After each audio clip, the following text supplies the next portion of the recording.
Good morning, all. It's nice to see so many smiling faces.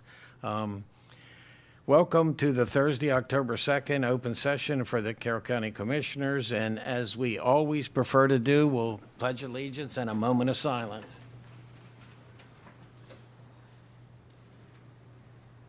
I pledge allegiance to the flag of the United States of America and to the republic for which it stands, one nation, under God, indivisible, with liberty and justice for all.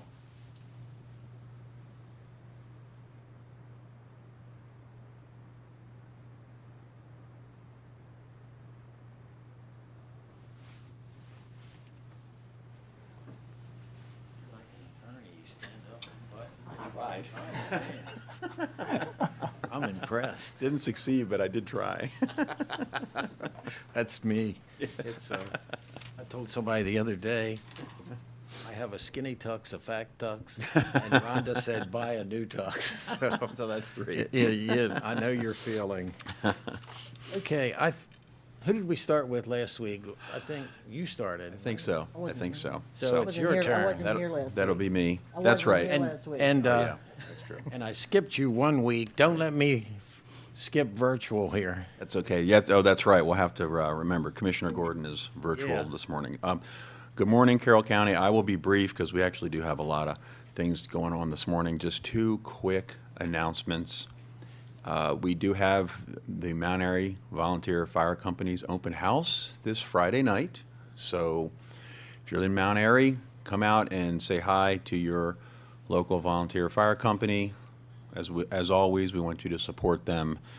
But it's always a fun time, and the weather's going to be great. And it's the best view in Carroll County. And if you don't know what I'm talking about, show up at the fire station. You'll see what I mean. You look west towards Frederick, and you see the valley and the Appalachian Mountains. It's just beautiful. And I want to make a quick announcement. I want to congratulate the Carroll County CCVISA, Carroll County Volunteer Emergency Services Association. For people who are not familiar with them, that is the organization that represents all the volunteers and all 14 of our volunteer fire companies. Last week, I don't have any pictures, I should have, but they conducted what essentially was a junior firefighter event at the Public Service Training Center. It was a huge success. They had about 70 to 80 juniors participating over the weekend. Great turnout. We had about 8 or so folks from the Mount Airy area.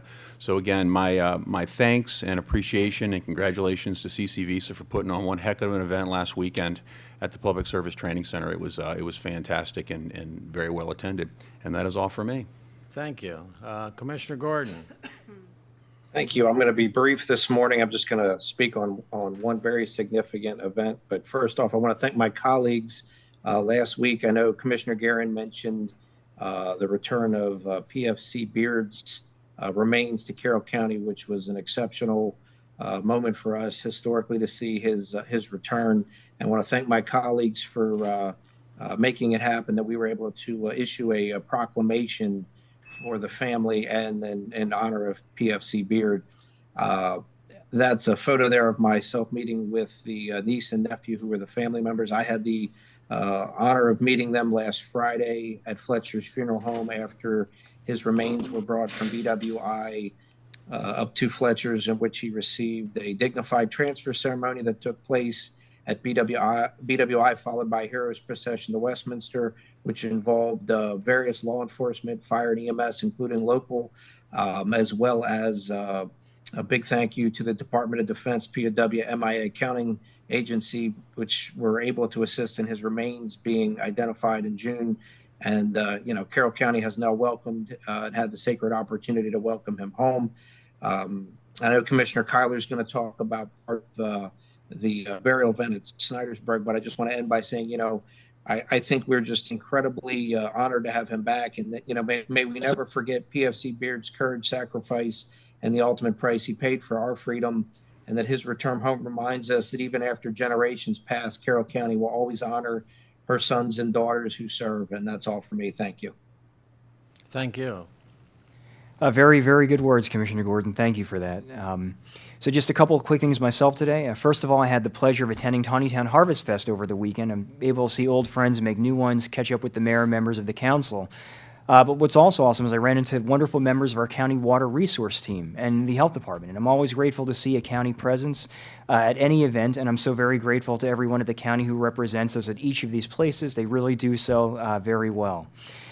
Second of all, New Windsor's annual Music on the Main celebration is this Saturday, October 4th, from 12 to 6 p.m., and will feature vendors, activities, food, and of course, live music on Main Street. It's always a phenomenal event and certainly very much worth attending. And third, next week, the Traveling Vietnam Wall Memorial will arrive in Carroll County and will be on display at the New Windsor Volunteer Fire Company grounds. This is a free event and will be open 24 hours a day from October 9th through the 13th. And as you may have seen last week, Tammy Ray of Babylon Vault Company took on the task of bringing the wall to our county, and she and every member of that group who has volunteered to make this a reality deserve tremendous credit and gratitude. This will be an immersive experience and very much worth a visit. I certainly want to thank the New Windsor Fire Company for hosting the wall. And if you're looking for additional information, that can be found on the Vietnam Traveling Memorial Wall Facebook page, the Town of New Windsor's website, or the New Windsor Fire and Hose Company's website. And that's all for me this morning. Thank you. Did you mention open ceremonies? I'm waiting for a little bit more information Okay. from that from Tammy. Because so actually just sent her, that's- yeah. that'll be a big event. Right, and that'll be on the 9th. So the specifics, I'm still waiting on those. And I know that we'll post those when we get those, so. Thank you. Thank you. Yeah. Just two things. Last Friday, I participated in the Freedom District Lions Club golf tournament, and I'm bringing that up because we have these service organizations all around Carroll County that do so much. Whether it's the Rotary, the Kiwanis, Lions Clubs all over. And we have so many people that support these organizations that are all service organizations and all provide so much needed help and services in their own communities. And not only the volunteers that help with these fundraisers, but also the people that participate. You know, they give us money, they buy lots of whatever those things are. I'm not a golfer. You have to buy things that if you want to get a free shot, what's it called? Mulligans. I got to sell the mulligans. So, you know, and it's just people are so willing to support these organizations, and that's what I think is the backbone of what we do in Carroll County. So I'm bringing that one up, but there's many, many others that I'd be here all day talking about all the good things, but please continue to support these organizations and thank them for all the work that they do. The other thing that went on last week on Sunday evening, which is something I'm very, very proud of, is Bridging Life had a Gold Star Family Day, a luminary event at the Dove House. And they started that a number of years ago, and I was there for the first one because I served on that board for 10 years. And the first year, it was great, and each year it has gotten better and better and better. And you say, you know, what is the luminary event? They put 200 paper bags lining the parking lot and the visitors, and visitors came from all over to honor the memories of the Carroll County Gold Star families, and that's people that have lost their loved ones and in the line of duty. Each bag was labeled with the name of fallen military members, and it takes a lot of volunteers just to come up with all those names and do the bags and set up.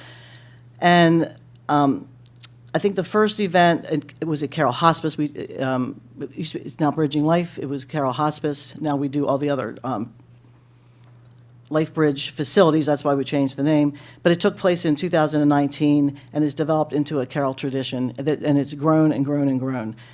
Kathy Barna is a volunteer and manager at Bridging Life, and she was the lead organizer of the event. But when I looked at how it's grown and what the other activities, there was a nice article in the paper, and I appreciate the newspaper covering this fantastic event that we do here in Carroll. One of the things that they do is says, by lighting a luminary today, we send a powerful message to our Gold Star families that you are never alone and you're never forgotten. And it's a sacrifice that carries immeasurable burden. So we honor people from the Revolutionary War to the present day, and the number of people that have borne the profound sacrifice of losing a loved one in the line of duty. We also had American flags, POW flags lining the lot, and members of Bikers Without Borders stood in a crescent holding American flags and the flags of different branches of the military. We had some Gold Star mothers speak, several. We also have a We Honor Veterans program at Bridging Life at Carroll Hospice, the former Carroll Hospice, and we are like the highest rank of hospice veterans programs that you can get in the nation. So when we bring a veteran into care at Carroll at the hospice, they are given a formal thank you by a group of volunteers, And it's a very special thing that we do for every veteran that comes through the hospice program.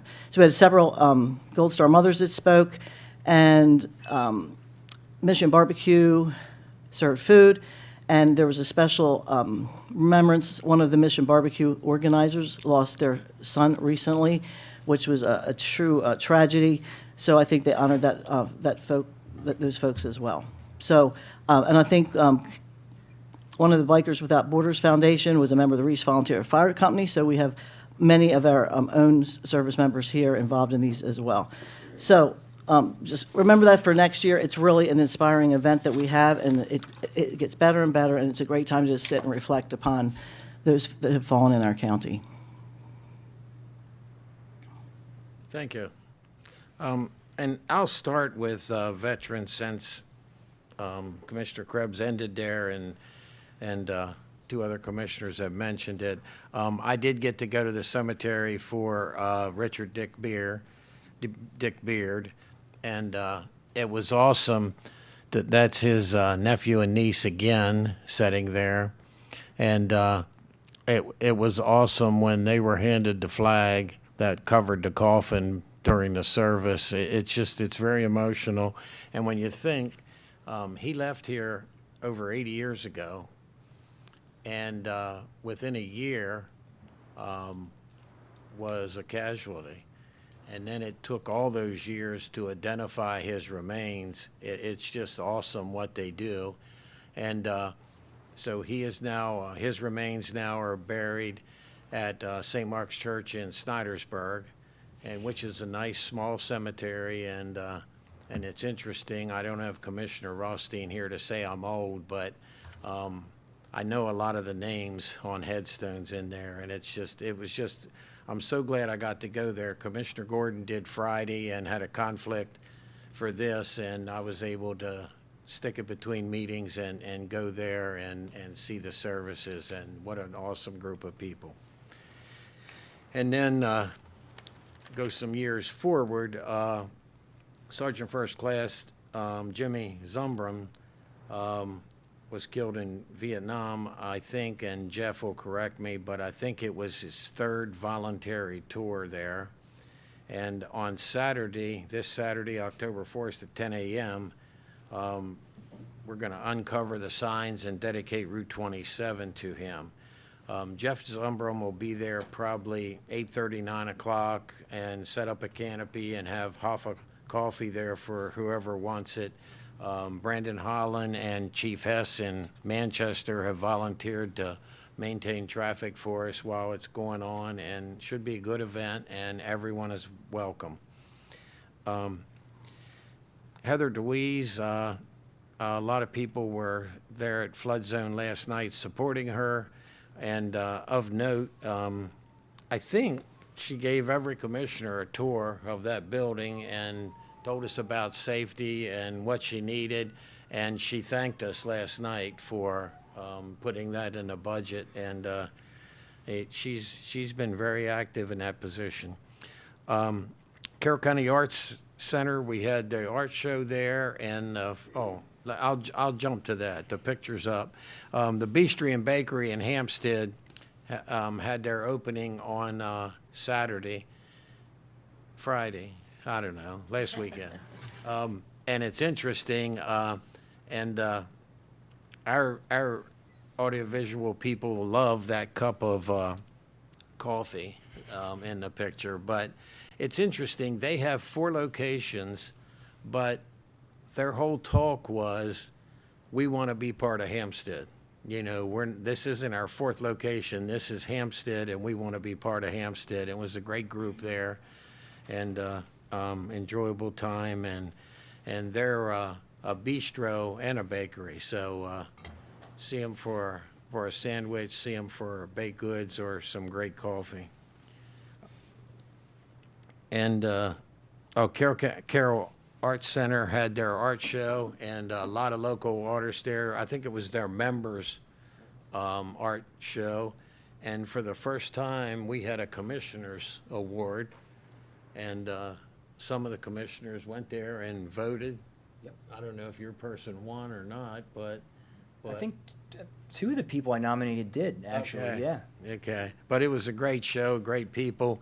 Unfortunately, that evening, the clouds opened up, and for about a half hour, it rained very, very hard. So I hope that, but they had a big crowd there, so hopefully it didn't hamper their crowd. A lot of retirements in the last couple weeks, one more today, and that's awesome that there's people that stay with the county and enjoy working here and say how much they enjoy it. And some of them, I think the attorney's office even had food. So, it's good celebrations. On a personal note, and I don't know if you have those photos, but my oldest son turned 50 over the weekend. We went to Baltimore and celebrated in Baltimore, went to a Football Boosters Club event and ate a nice dinner, and went to a couple bars, and a gorilla joined us at the last spot, and was very entertaining, and it just I love Carroll County, I love family, and it's great to have some fun with them. So thank you. And we're going to start with a retirement. So Sherry Thompson, why don't you come on down to the front? And anybody you want to bring with you.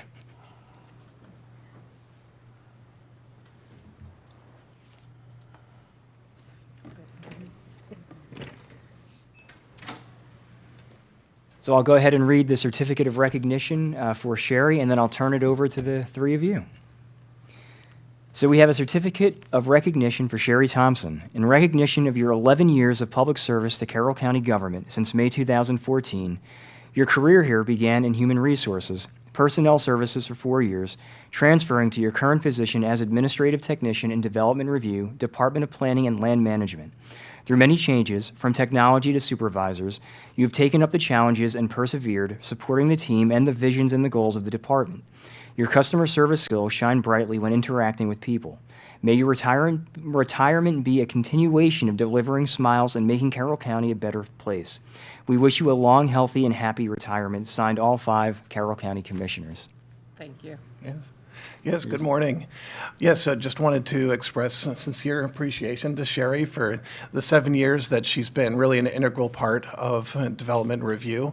Certainly will be very sad to no longer see her on a daily basis, but I know that we will continue to work with her because she is such a champion for Union Bridge, and as the county continues to work with our municipalities, that we will continue doing good work for the county. So, and she will continue doing great work for the town. So again, thank you so much for the years with the county, and you'll be very much missed. Thank you. Perfect. Sherry, I'm so glad that you found your home in Carroll County government with us for the past 7 years. She has definitely kept me in line. She is very punctual, reliable, and she knocks deadlines out of the park. She'll have it done so early that I'm like, I thought that was due next month. Yes, I've got it done. So thank you for that. I'm much appreciated for everything you've done with us. You're welcome. Sherry, is there anything that you'd like to say? I would just like to say that it has truly been a pleasure and an honor to be able to work for Carroll County government. Not only is it a privilege, but I've enjoyed the time here.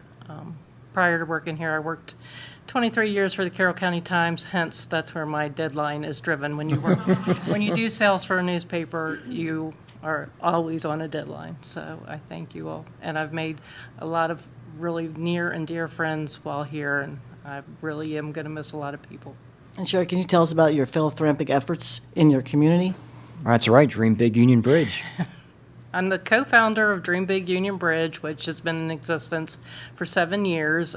We do a lot to give back to the community of Union Bridge, and we also run and operate the Union Bridge Gift Shop on Main Street in Union Bridge. We're very well known for our Rubber Duck Derby, which is a huge success and brings in over 1,000 people to the town of Union Bridge. So I love volunteering, and that's who I am. Well, Sherry, the expectations are high. You're retiring from here in the paid position, and we're hoping that you continue what you're doing on Union Bridge, because it's phenomenal. And Union Bridge is needing some help right now. And we were there last night. Beautiful little town. We love it. But, there's a lot of transition going on, and I think your energies and your ability to get things done, every little town needs a little help. So I think you'll have full time now that you can volunteer. Okay, well, thank you. I'm going to Thank continue you. to try anyway. And I also want to make mention very briefly that you served on the town council in Union Bridge as well. And, your commitment to public service, dedication to Union Bridge, it really is inspiring. And I want to say thank you, stepping into this role as commissioner. I mean, we knew each other before, but stepping into this role as commissioner, you helped to facilitate this for me as well, to help orient me with things and to certainly help to renew and grow relations between the county and Union Bridge. So thank you for all of that as well. And so I have to ask, apart from Dream Big Union Bridge, what's next? I'm actually on the committee for the Traveling Vietnam War Memorial Wall, so I'm going to hit the ground running on Thursday morning with Tammy and doing whatever is needed, wherever needed, and that's where you'll find me for the next couple of days anyway, through Monday, so Oh, awesome. Thank you for everything, and God bless you, Sherry. thank you. So you do all that and still had time to come here and keep those two straight? Yeah, sometimes this was interfering with my volunteering. I tried to keep it to a minimum. Thank you. Again, Craig, congratulations, Sherry. Union Bridge is lucky to have you. Thank you. Picture? Yeah, we need a photo. I don't know how many, Yes, we brought development With review you. with us, so, yes. help everybody, and if we have to stay up here, we can do that, or we can come down there. Better for the picture. Yeah, we better stay up here. It looks Yeah. You got to give her that. Sherry.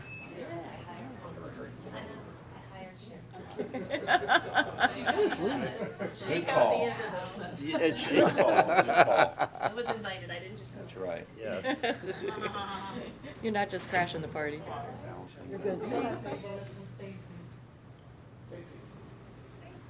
Everybody in? She's hard now.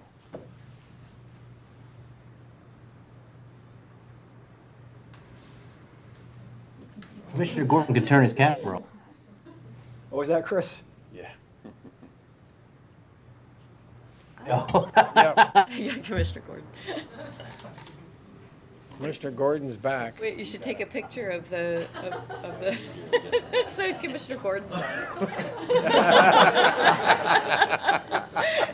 Photoshop man, I'm sure. Smile. Smile, Commissioner. Have fun with that.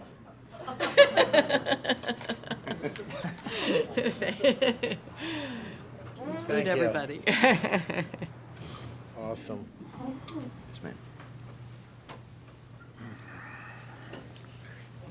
Holy the Lord.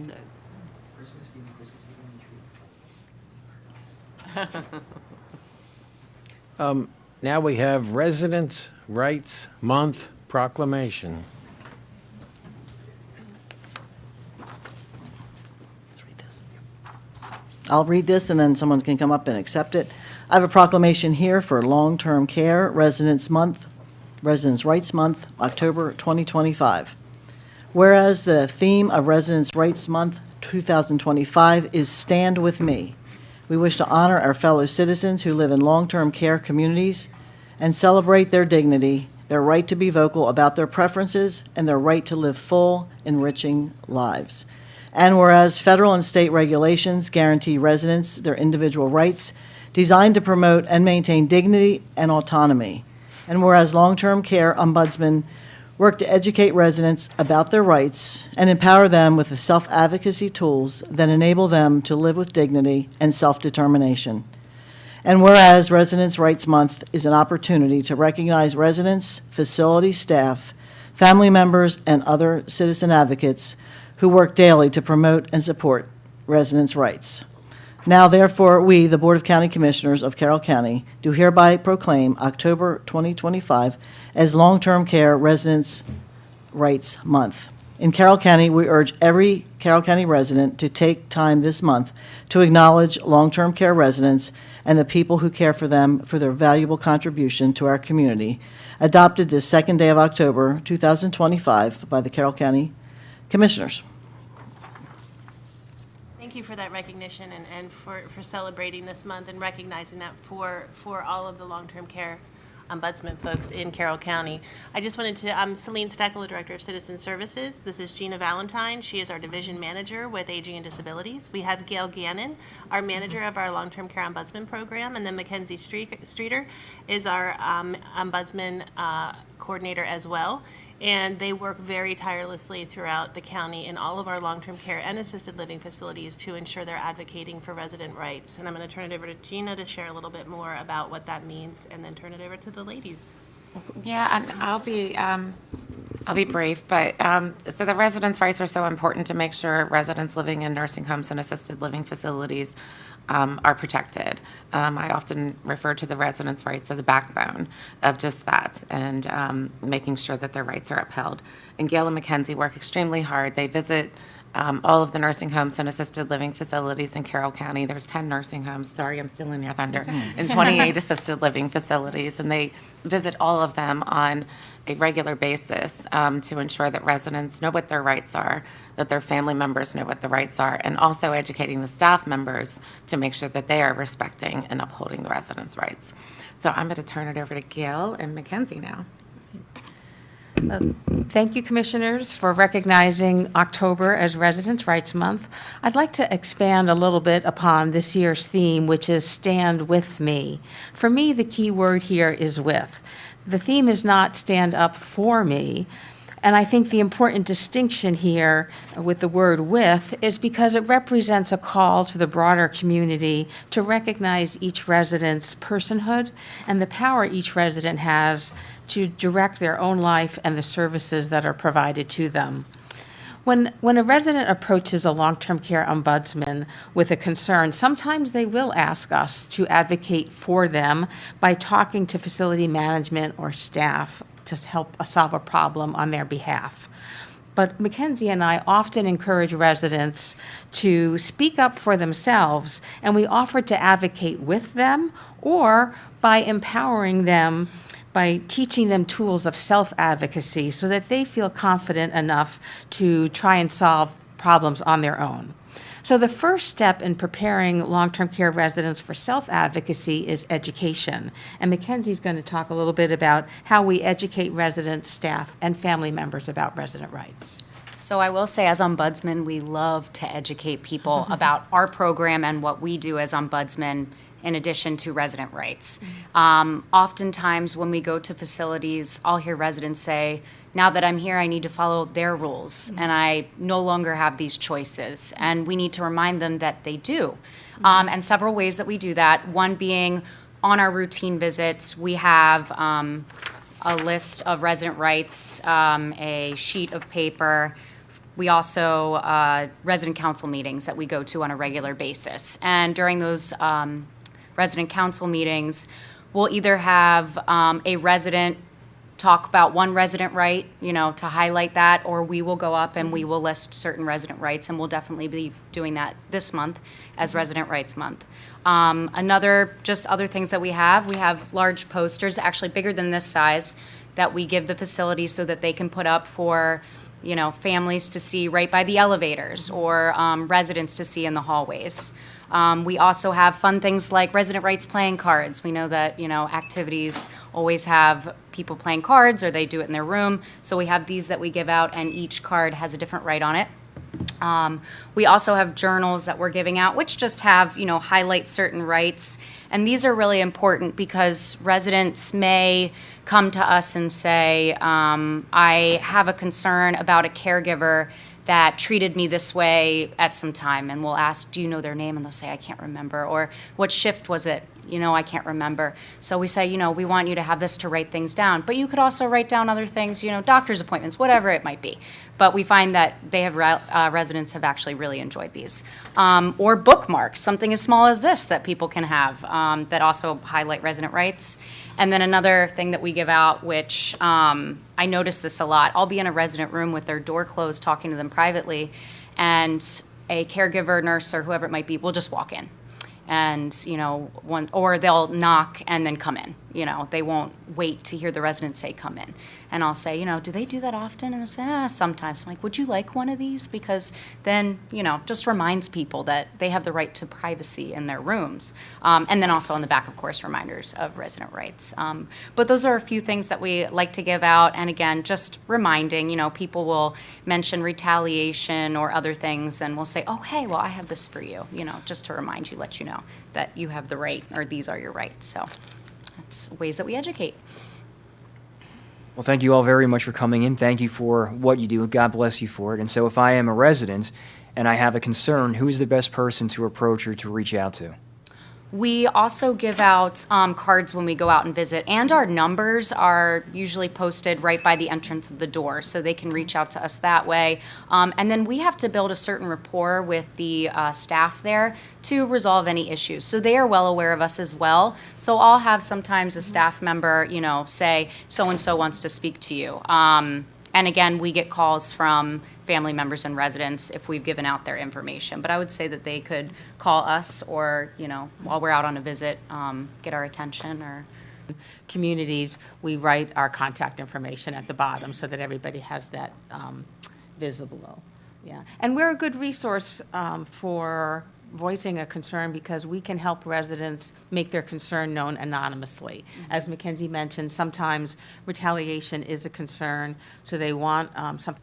Or nursing home or assisted living that they know who to go to? Is there a point person that's like their local ombudsman in their facility? So they know what, first try to take care of it locally, but do they all have a certain person that they know this is the person in charge? Within each community, there should be a grievance officer or someone who can be a point person for concerns. But often in the resident council meetings that I attend, residents are instructed, tell any staff member if you have a concern. Maybe you're most comfortable talking to the nursing assistant who cares for you regularly. To talk to whoever you're comfortable, and then staff are trained of how to bring that matter to the right person. And sometimes instead of calling it a grievance, it's a negative term, call it opportunities for improvement. There you go. And the next question, you talked about not knowing sometimes who the person is. Are they required to wear name tags in these facilities? Yes. I know in hospitals they are, but I didn't know. Okay. And one last thing, after COVID, obviously, was a very, very, very challenging time that none of us anticipated. And lots of these residents had their liberties taken away from them, and it was a crisis at the time. But since then, has there ever been any opportunity to go back and look what would happen if we had that happen again for their rights and responsibilities during a pandemic? I mean, has that been discussed? Like, what would we do differently? I mean, I know my mother-in-law was stuck in for over a year, and we had to wave to her from the porch. It was challenging. But if that occurred again, what would we do different? Is that something that you all talk about? So currently, COVID is still with us, so we do encounter times where there is an outbreak at a community, but visitors are still allowed. You're just advised that there's an outbreak, wear a mask. Even excluding COVID, there are other infectious diseases like MRSA. So when I visit a resident, there would be a cart perhaps outside that room where I might be advised to wear gloves or a gown if there was going to be any kind of contact, but there's usually not in our role. But Couldn't leave, or you couldn't come back. You had to go to certain isolation, and that's all we knew at the time. But hopefully, we'd learn from that and would have different procedures or policies set in place because that was a very difficult time for people in those facilities. yes. The isolation is what was so difficult for people. And I think that is the biggest, or should be the biggest lesson learned, is finding ways for people to safely meet with their family or have contact with their family, and not just on a screen. People that have dementia, they perceive the world around them differently than what we do. And so when they're seeing somebody on a screen, they're seeing it differently. They may not understand what's happening. They don't understand who's talking to them necessarily. And so, again, I think it's definitely one of the things that should be focused on to make sure that residents have access to visitors safely, of course, but isolating people. I mean, there were so many people who really suffered from that isolation that went on for a very long time. Yes, and I just hopefully, learn from that to have the more rights and responsibilities at all times, and not just that you have to leave forever. Thank you, I appreciate that. And thank you for all you do, and you've been through some trying times, I'm sure learned, but thank you. Yeah, thanks very much. Very important for the residents to know that you're going and visiting these facilities. I count, I guess, 38 total in the county. So important to know, important them to know that you're checking in on them, but also important for the owners and operators to know that you're paying them a visit as well. Not to suggest, you know, anything bad's going on, but it's important to make sure any business in Carroll County is being held accountable to the standards and regulations that are expected of them. Is this a new position for Carroll County in the last few years? No. But you've had it for a long time. No, the Ombudsman program was authorized, I want to say, like in 1973, under the Older Americans Act, and it's just continued to grow from there. But the Ombudsman program was established, I would say, probably over 30 years ago Okay. within Carroll County Because, government. I mean, there was a lot of discussion from some of the rights advocates to have more ombudsmans, and I thought we already had it. This was a number of years ago, but we do all have them. So, And I have your proclamation. Commissioner Gordon, did you want to say something? I saw your microphone turn on. I did just briefly. I just wanted to thank you for all the hard work and dedication for people in the community. And just one thing, if I could, when you have a moment, could you either email or send over? I would like to see some of the information that's handed out to residents as to their rights and so forth. Just would like to better educate myself on that if possible. I'd greatly appreciate it. And we'd probably all like to have a copy of that. Yeah, yep. Absolutely. Copies for you. Yep. Yeah. Thank you. Thanks for mentioning that, Tom. Thank you. Picture? Okay, yeah, so photo, and you guys have a crowd? I think we can. Anybody else coming up? No? I guess we could. Yeah, we can go downstairs. Down for this.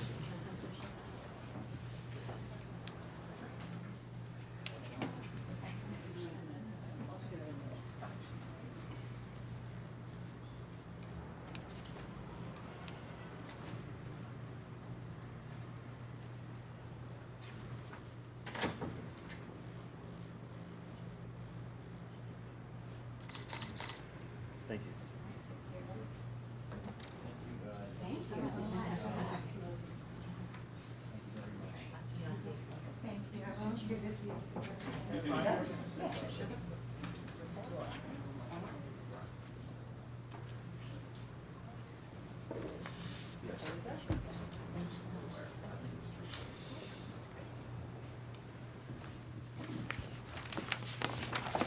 I do have one complaint. I took one of your do not knock signs a few years ago and put it on my office door, and they completely disregarded it. That's right. Everyone in the office. Okay, one more proclamation for this morning, and it's an important one. Next week is Fire Prevention Week, and we've got some folks here. We had a little bit of change in the roster. We've got Chief Mike Robinson, he's the Director of Department of Fire and EMS. We've got Lieutenant Ballard here from representing the Department of Fire and EMS, and he's down in my neck of the woods at Mount Airy, if I'm not mistaken.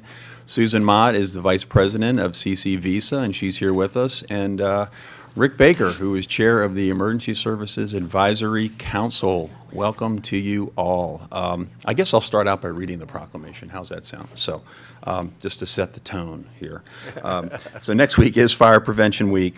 Interesting message in here as well, which I think is very important, and people actually need to pay attention to this. So Fire Prevention Week is next week, October 5th to October 11th. Carroll County is committed to ensuring the safety and security of all those living in Carroll County and visiting. And fire remains a serious public safety concern, both locally and nationally, and the presence of lithium-ion batteries in many household devices introduces unique fire risks.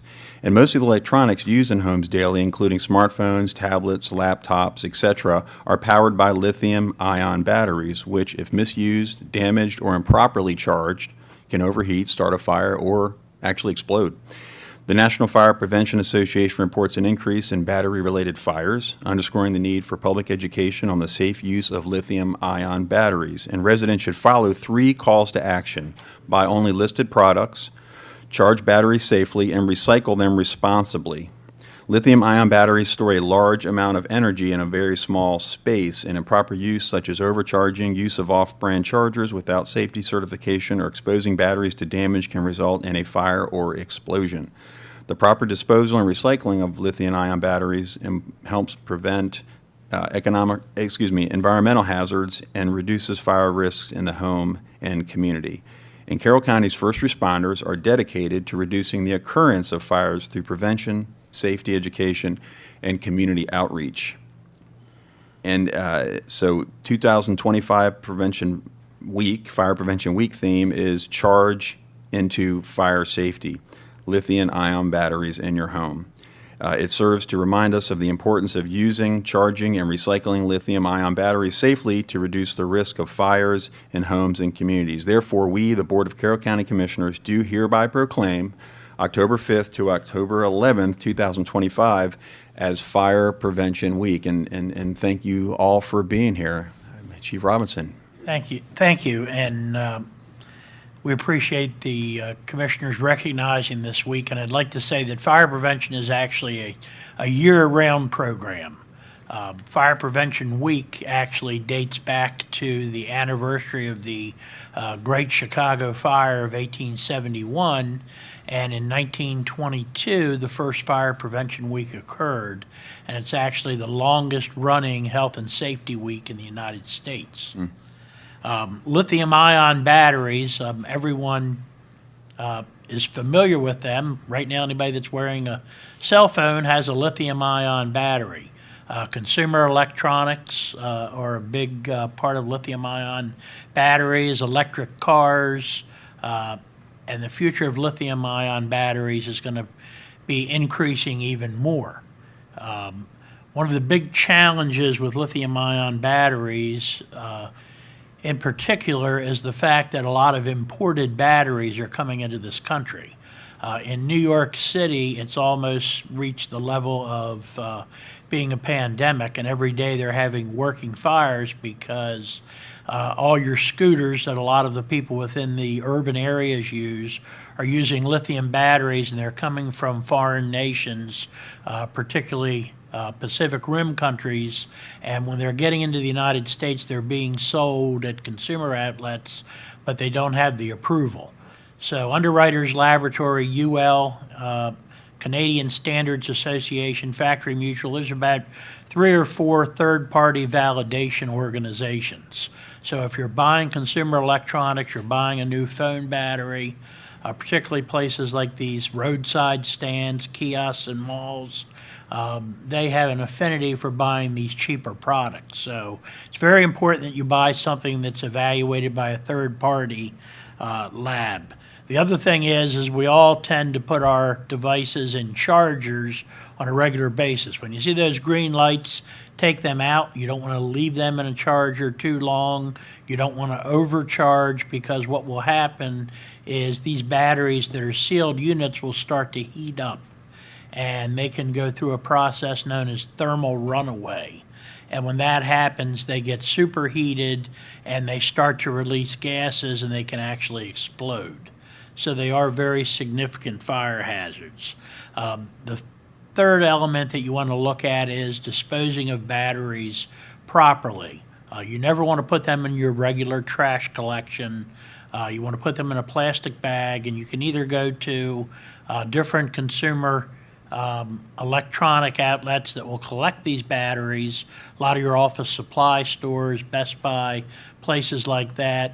And then when the county solid waste runs their annual hazardous waste days, they actually have specific collection areas for these batteries. But we don't want them to end up over in any of the county facilities exclusive of those regular collection dates.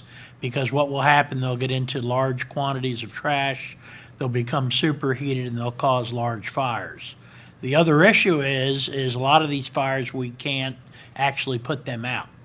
It takes copious quantities of water. For example, simple fire in a car may take hundreds of thousands of gallons of water to put out. Our county hazardous materials team, which runs out of New Windsor with both career and volunteer personnel, we have special equipment and special procedures working with Maryland Department of Environment to dispose of these when they get heated or they get involved in fires. So that's why we want to focus this week on lithium batteries, because it is becoming an increasing problem. All of our people have special training in managing emergencies with these, and it's really about consumer awareness. So we appreciate the proclamation, and I want to mention that all of our stations will be out in the next several weeks visiting all of the county's elementary schools. A number of our stations will be having open houses. This Saturday will be the first, and that will be at Hampstead, where they'll also be celebrating their 125th anniversary, and that kicks off with a parade on Main Street in Hampstead. So we thank you for your continued support, and we hope all citizens will pay close attention to what this Fire Prevention Week is all about. And if I may add, this Saturday, if you're not doing anything else, and there's a lot going on this Saturday, and you have some of those small lithium-ion batteries and you'd like to dispose of them, the county is having our hazardous waste day from 8 a.m. till noon at the county's Vehicle Maintenance Center on Old Meadow Branch Road. So bring your small lithium batteries there to get them properly disposed of. Thank you.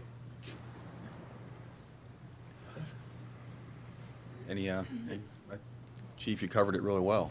Yeah. I had the opportunity, I think I mentioned this a few times, I had the opportunity to attend some training for this down in Mount Airy a few years ago. And what really struck me is that we had a couple small batteries for power tools that were quote-unquote not charged, and those cooked off, and it looked like a flamethrower probably for about 5 minutes, and those were ones that weren't charged. So this is definitely a growing problem. So if you're listening, please make sure, and you got to watch what your kids are doing too, because they'll just wait till the last minute and throw these things on chargers and leave them there. So, but thanks very much, Chief, for those comments. And Chief Robinson covered it well, but there's three more of you, so what do you want to share? Take away from them. I'm Bryce Ballard. I'm the treasurer for Local 5184, Carroll County Professional Firefighters and Paramedics. I'm also the station lieutenant assigned to Mount Airy. I just want to say we're proud to stand with the chief and the department for this Fire Prevention Week. It's very important. Thank you. Morning. Susan Mott, Vice President, CC Visa. We too want everyone to appreciate Fire Prevention Week. It's something that we've used for a long time to get the word out. It's only 1 week out of the year, and we really need it to be all weeks of the year to make sure that everyone is safe. So thank you for the opportunity and for the proclamation. Thank you. Rick Baker, Chair of the ESAC Committee, and also from the Mount Airy Fire Department. One other thing about the chargers and these lithium-ion batteries is use the charger that came with the product. Don't switch chargers with the products because sometimes they're not compatible, and that will also can potentially cause a reaction. During these open houses that we're having here, it's also a great opportunity for the departments and for the public to see the volunteer and career members of the department working together during these events. And it also provides an opportunity for some more public education of the transition that we're going through here in the county with the career department and the volunteer corporations as well, too. Thank you. Thank you. And I learned a lot, but a couple questions. On this lithium batteries, I think it's really important to know. I didn't realize that overcharging was an issue. Is the same with laptops? Do they have lithium batteries? Because sometimes just leave them in forever, the charging. And I never had any idea that it would be overcharged. I mean, your phone you take out, your watch you take off, but I leave my laptop in all the time. So I think it is an educational opportunity for all of us. So thank you. Yes, and on our website, as well as the volunteer company websites, we'll be putting up some educational materials, some links to some videos, and to really experience the dangers of this. Some of the very impressive videos that are out there, people should watch those just to see the power of these batteries. And it's a good thing you're going around to the schools because, educate the teachers and they can mention it to their children. When you buy extra chargers online, how do you know if they're approved and they match? I mean, you buy them for this certain thing. How do you make sure that they're the appropriate one? Yeah, there should be a mention of that in the advertising. I believe the Consumer Product Safety Commission has some regulations with advertising with those. So there should be a way to check at the particular website to see if they're rated by one of those third-party validation organizations. Thank you for the information. Thank you for your work. Thank you very much for the awards. Thank you for what you do, and God bless you for it, too. Thank you. Mr. Gordon? Just want to thank you, Chief, and everyone. Obviously, greatly appreciate you mentioning the off-brand batteries. I think we're all kind of, at times, a little too thrifty, I'll say. But you're absolutely right. We need to buy the right products, not necessarily the cheapest. So thank you for mentioning that. Thank you. So Well, a photo? yeah, let's get a photo. I think we can head down there. So even if you're not.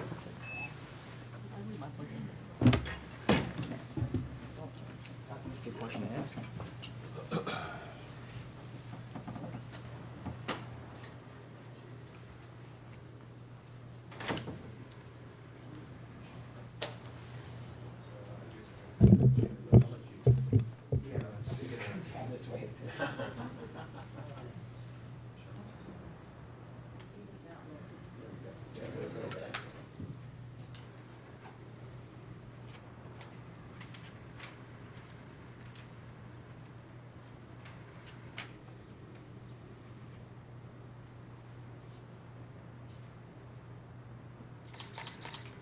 Thank you.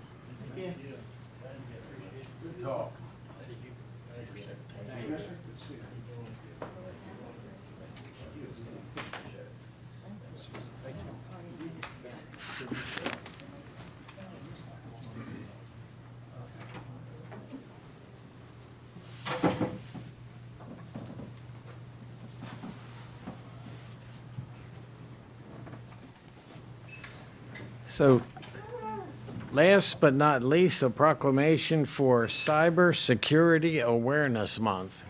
I didn't bring a party. I tell you, till we get done today, we're going to all be safe. So I have the privilege of reading this proclamation for Cybersecurity Awareness Month, and then Allison, I'll turn it over to you after that. Thank you. So whereas Carroll County recognizes its vital role in identifying, protecting, and responding to cyber threats that may have significant impact on our individual and collective security and privacy, and whereas critical infrastructure sectors are increasingly reliant on information systems to support financial services, energy, telecommunications, transportation, utilities, healthcare, and emergency response systems, and whereas the theme for Cybersecurity Awareness Month in 2025 is Building a Cyber-Strong America. This theme emphasizes the importance of strengthening the nation's infrastructure against cyber threats to ensure resilience and security. Cybersecurity is not just an IT issue, it is a priority for public safety and economic security. And whereas numerous organizations contribute to the nation's critical infrastructure, including local utilities, transportation systems, hospitals, schools, and public safety agencies. Additionally, many small and medium-sized businesses play vital roles, whether as suppliers, contractors, vendors, or manufacturers, in maintaining the operations of this critical infrastructure. When these systems are disrupted, the impact can be immediate and widespread. Protecting them begins with the daily actions that each person takes online, and whereas the National Institute of Standards and Technology, or NIST, cybersecurity framework has been developed as a free resource to help organizations improve their cybersecurity practices through a practical approach to addressing evolving threats and challenges. And whereas maintaining the security of cyberspace is a shared responsibility in which each of us has a critical role to play, and awareness of computer security essentials will improve the security of Carroll County's information, infrastructure, and economy. And whereas the federal government of the United States of America, the U.S. Department of Homeland Security, and National Cybersecurity Alliance all recognize October as National Cybersecurity Awareness Month. Now, therefore, we, the Board of Carroll County Commissioners, do hereby proclaim October as Cybersecurity Awareness Month and encourage all citizens to visit the KnowBe4 website to learn about cybersecurity and to put that knowledge into practice in their homes, schools, workplaces, and businesses. Adopted the second day of October 2025, signed the entire Board of Carroll County Commissioners. Allison, all yours. I want to thank the commissioners for recognizing October as Cybersecurity Awareness Month. We are very proud to support this initiative, which has been going on for over 20 years now, to promote cybersecurity awareness and best practices and highlight the importance of us all in being aware and reducing risks when online and using connected devices. Security is not just an IT job, it's a commitment from every employee and partner of the Carroll County government. And As you mentioned, this year's theme is Building a Cyber Strong America, and it's particularly relevant for us because the focus is on local government and the businesses that serve our communities and protect critical infrastructures like power, water, communication, and public health. So there are signs up throughout the building, and every week in October, we will be sending out cybersecurity training modules to staff. And we also challenge everyone, even in the community, to take just one concrete step this month to improve their security, whether it's ensuring you have multi-factor authentication set up on personal or work accounts, updating your passwords to make them strong and unique, keeping systems updated and installing those annoying little updates when you get them, or even just reporting a phishing email if you see it come through. As a county, we provide critical services, things like clean water and emergency response. A cyber attack on our systems has real-world consequences for our community and our citizens. So this, too, is a critical service to our community.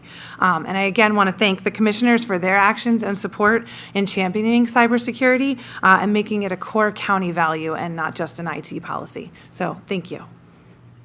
Thank you for everything you do for us. I mean, and you said it very well. It affects so many different things, and we could not function as we do now as a county government, or in daily life for that matter, without IT involved in some way, shape, or form. Is there anything at this particular moment, any particular kind of threat or issue that we're seeing more than any others that we should be aware of? Obviously the same things. You don't want to click on links from folks you don't recognize, download things you don't recognize. But we're also very vigilant behind the scenes. We get all the reports in of what are the emerging threats. Most of them are coming through where they can't be seen, and we're staying vigilant. And when you get kind of updates to your system, some of those are because we're installing a patch against a emerging cyber threat. So just making sure that, as annoying as it is when you're about to get on a Teams and you have to update your system, that those are the things that are protecting us. And we're all, we are being very vigilant, but we have to be vigilant on the front lines as well. Thank you very much. And do you take care of the cyber threats with the 911 system as well? Yes. And do we have any issues? I know we implemented a new Next Generation a number of years ago, which made us more vulnerable, but yet we needed to do that. Is there any additional threats that go through that particular system? I believe it's elective. We're monitoring the threats. Everything is here on the same servers, so we monitor the threats collectively. And when we need to make an update, we coordinate with emergency services to make sure the patch will be smooth and there will be no interruption of service on their side, and that everything is safe and sound. So they're all on the same server with it? Separate dedicated servers, but here You take care of their cyber threats? Yes. Okay. Yes. Just a concern that, since we moved in that direction, away from the old-fashioned way of doing things, we moved to the new technology, but new technology has its own threats. They're all managed collectively. Thank you. And I have 2 more days to change my password. You've probably reminded me while we're in this meeting, but I haven't checked emails, but Don't make it your birthday. 1854? Or your mother's, or your anything personal. Thank you very much, and it's great to have you on board. Thank you. Great to be here. Thank you. Commissioner Gordon? Yes, thank you for all your involvement and looking out for all that you do. Appreciate it. Thank you. All right, picture? Oh, I feel lonely. Yeah, boss. Am I allowed without a new password? I'm okay to get today? Roberta, why don't you come up with this? You answered. I'll support Allison, since cybersecurity is everyone's responsibility, right? Tim, you want to come up? He doesn't know what a computer is. I'm trying to get a good picture.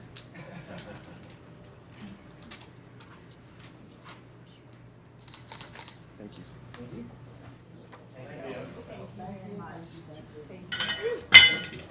And I'll knock myself off. Was that an IT issue? Yeah. See a trend here.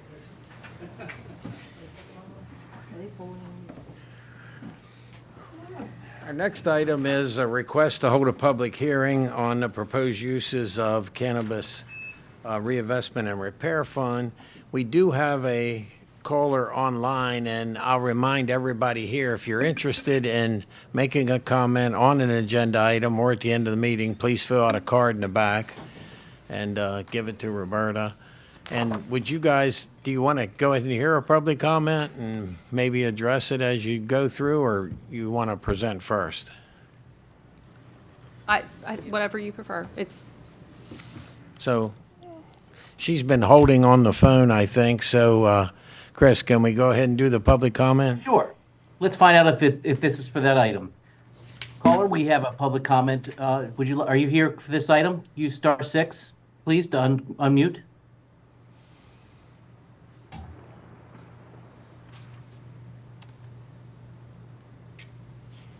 Caller, are you for this item? There we are. Is this the, for the public hearing? Yes, it is.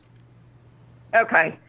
Good morning, Commissioners. Catherine Adelaide. As Catherine Adelaide, a citizen, I wouldn't mind hearing what they had to say first, but regardless, I think you pretty much know what I'm going to say.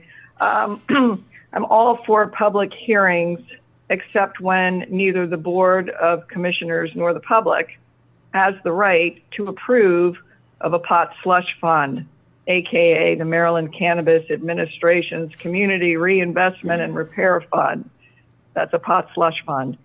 Or how to divvy up the pot. I really want you to have a picture in your minds, because a picture's worth 1,000 words. First, visualize a pot full of pot. Now I want you to visualize a pot full of illegal cash from selling illegal pot.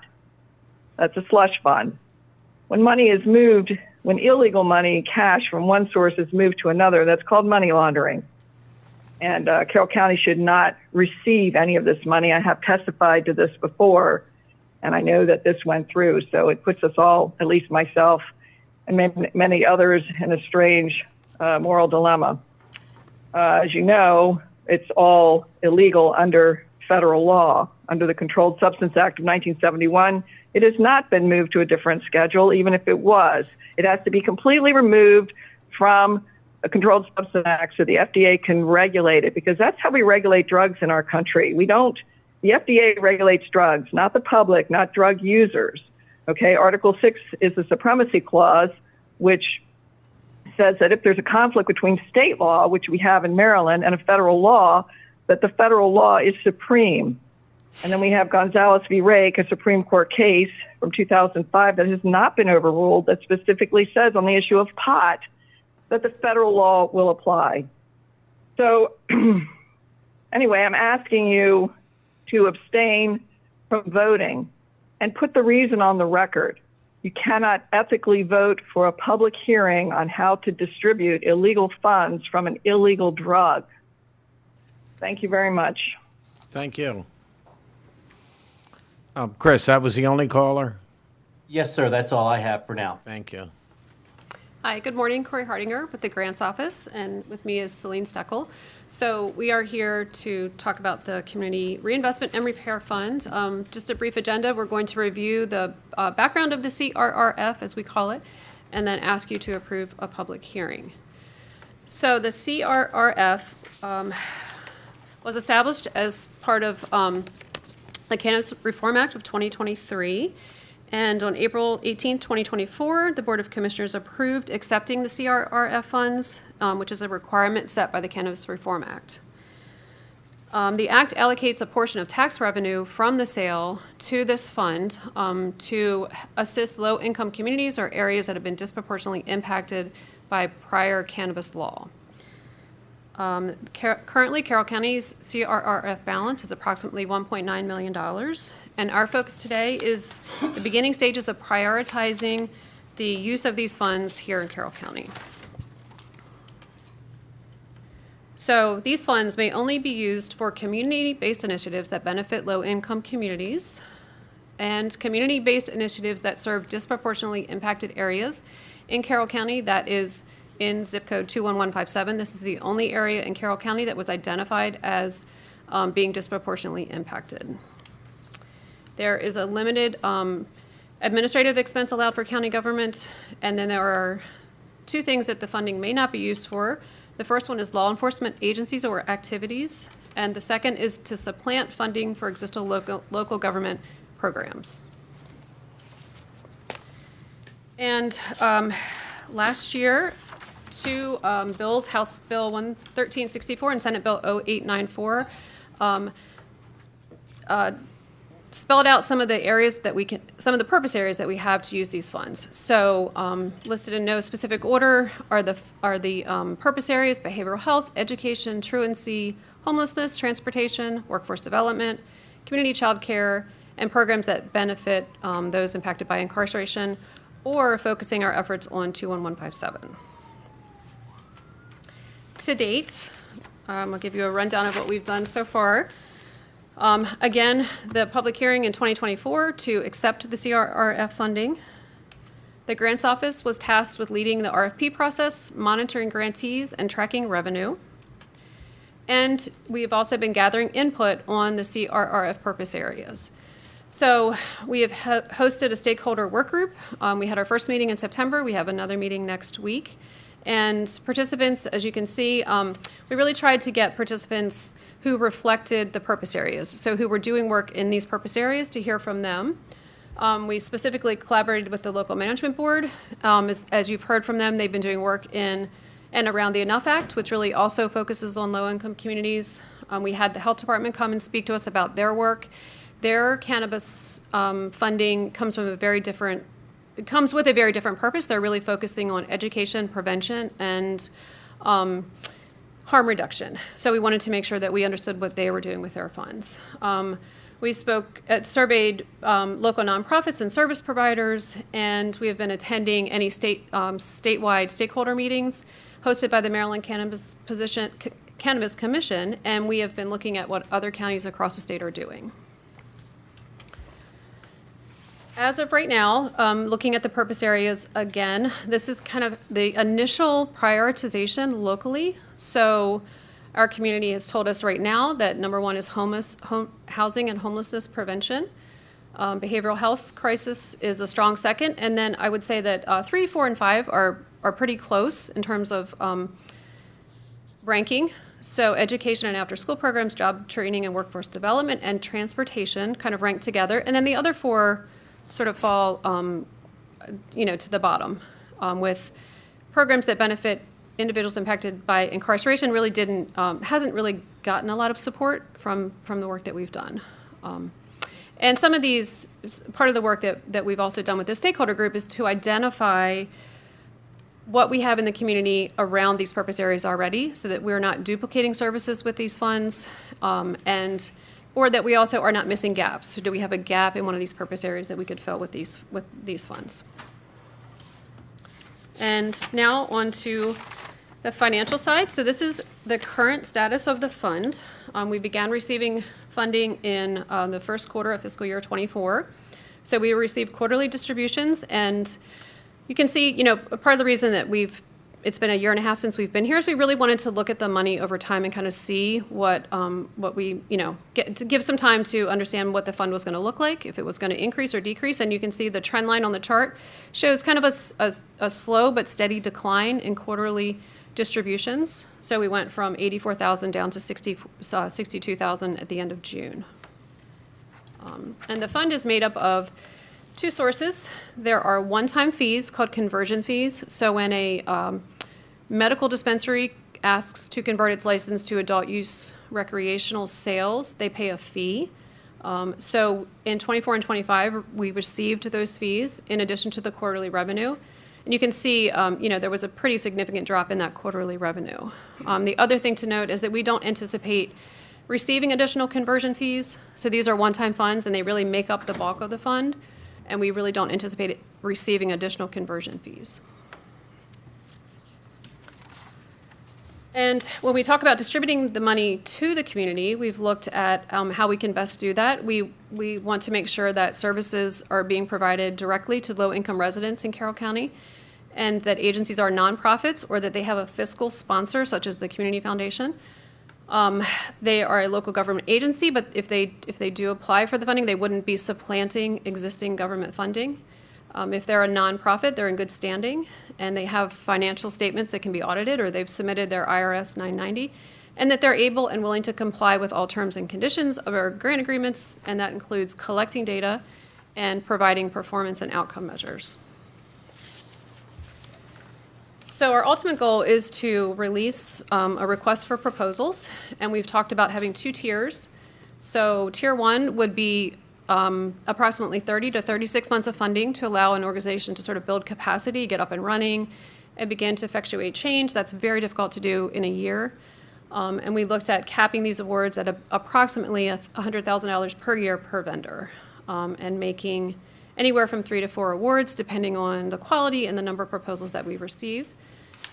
Tier 2 takes a little different approach. This is targeted towards smaller nonprofits who may be looking at needing some startup funds for things like training, equipment, staff development. These would be one-time funds that they would have a year to spend these funds, and they would have a maximum award of $25,000. This commits approximately $1.3 million of our existing funds and preserves a portion of our current revenue while we continue to monitor the future distributions that we receive. What's next for us is that we will continue to gather feedback. Again, our next stakeholder meeting is Monday.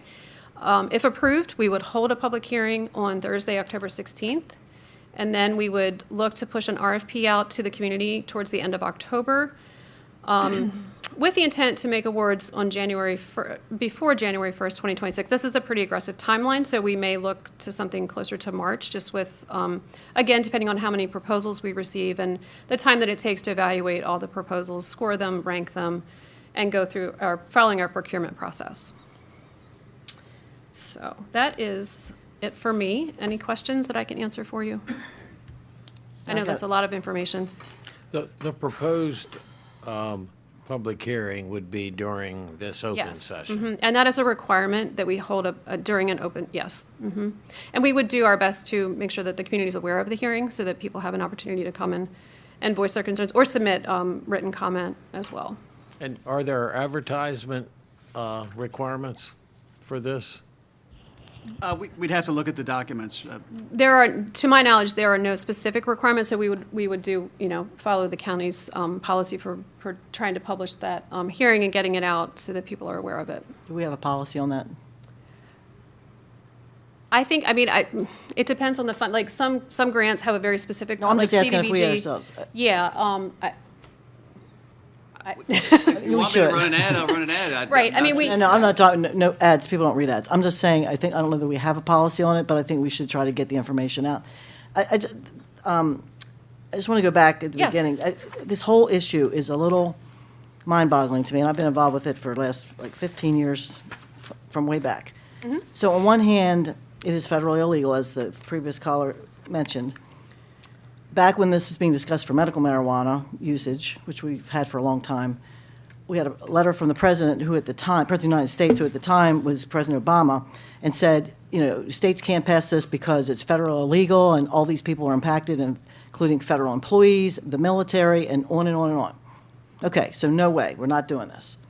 The following year, President Obama, the same president, wrote a letter from the Department of Justice saying, it's federally illegal, here's all the reasons why you shouldn't do it. However, we are not going to prosecute anyone if you pass these laws. So it was a little bit ambiguous. They never changed their law. They just said, we're not going to enforce it anymore. Okay, well then change the law. Well, there wasn't the balls to change it in Congress, so they just aren't enforcing it anymore.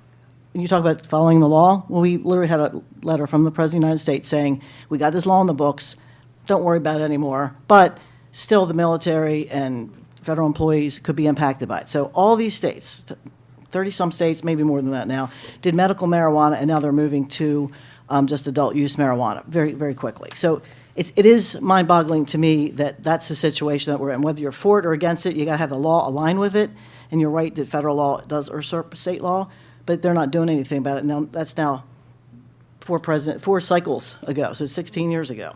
That's how long it's been. So now we've got this money that's coming in, and we've collected, we've got this, we want to spend the money.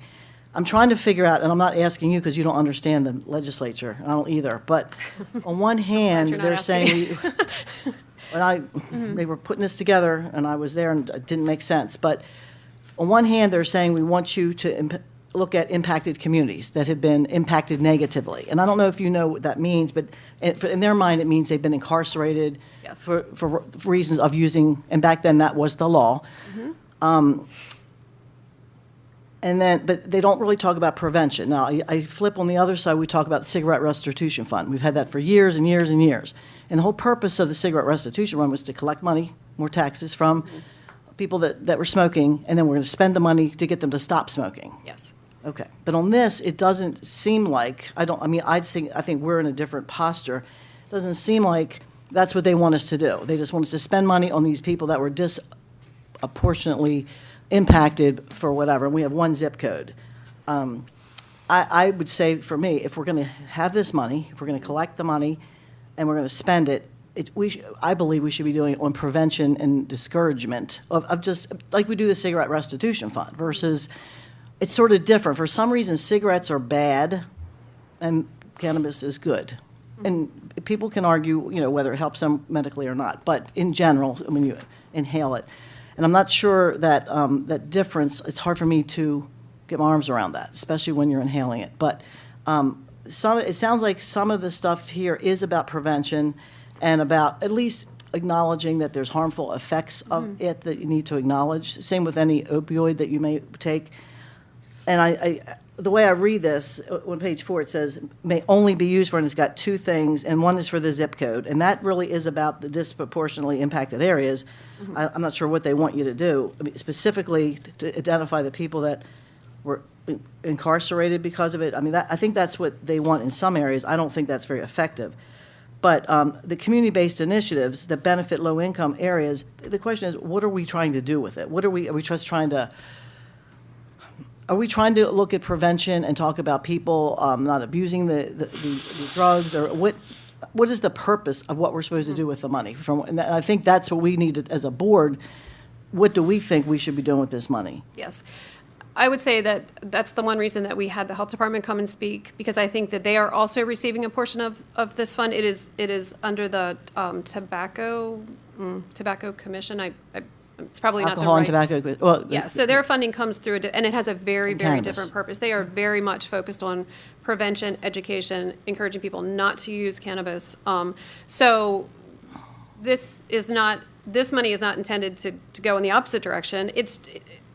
But that's really their role. Certainly there is room in here. One of the purpose areas is after-school programming and education.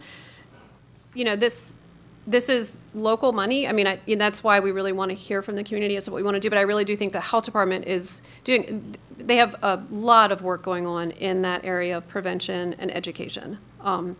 They gave a very good presentation. I'm happy to provide you with what they provided to us. I know they've been here.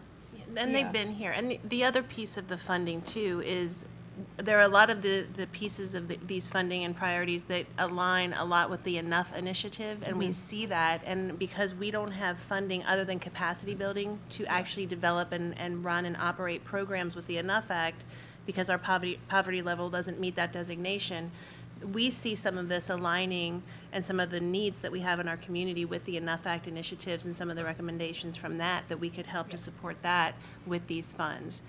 Which would be a win-win for our community with this amount of. And I do want to acknowledge, during the years and years of deliberations, we heard from hundreds and hundreds of people about medical cannabis.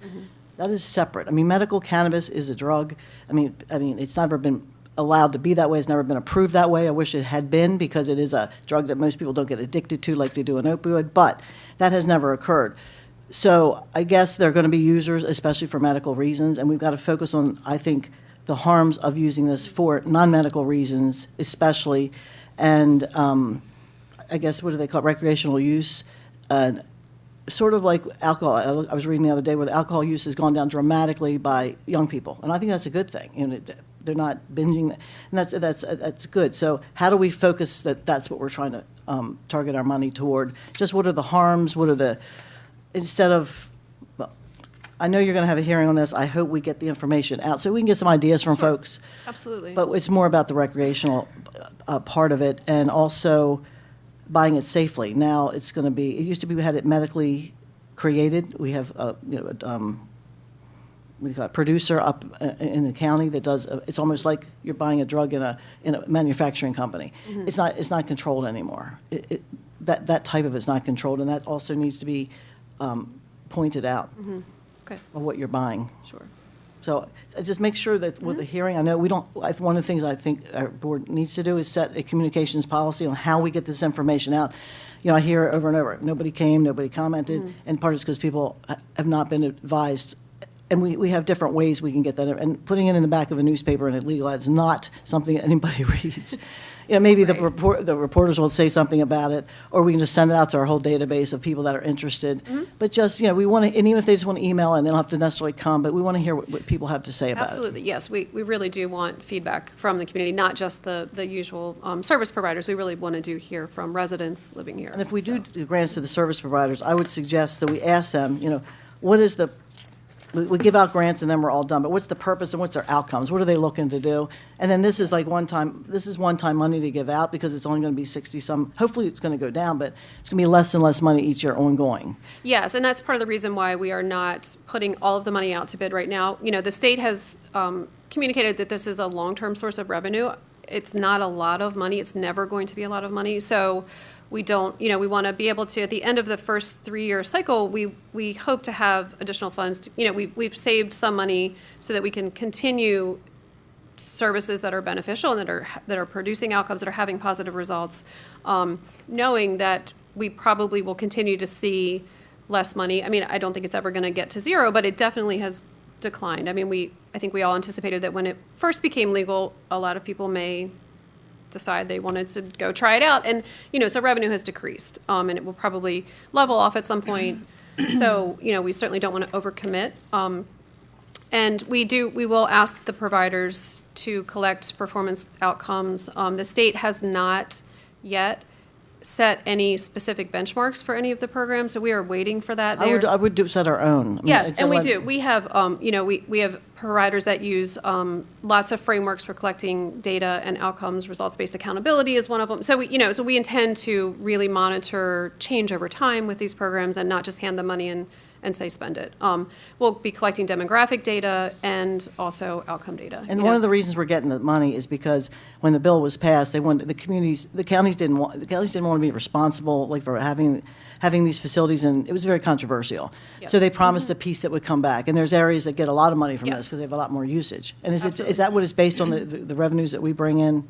It's not, it's all put into one, and then so all of the revenue, the tax revenue, is put into one pot, and then it's distributed proportionally. Carroll County gets 1.99% of the funds. Where's that number come from? I don't remember. It is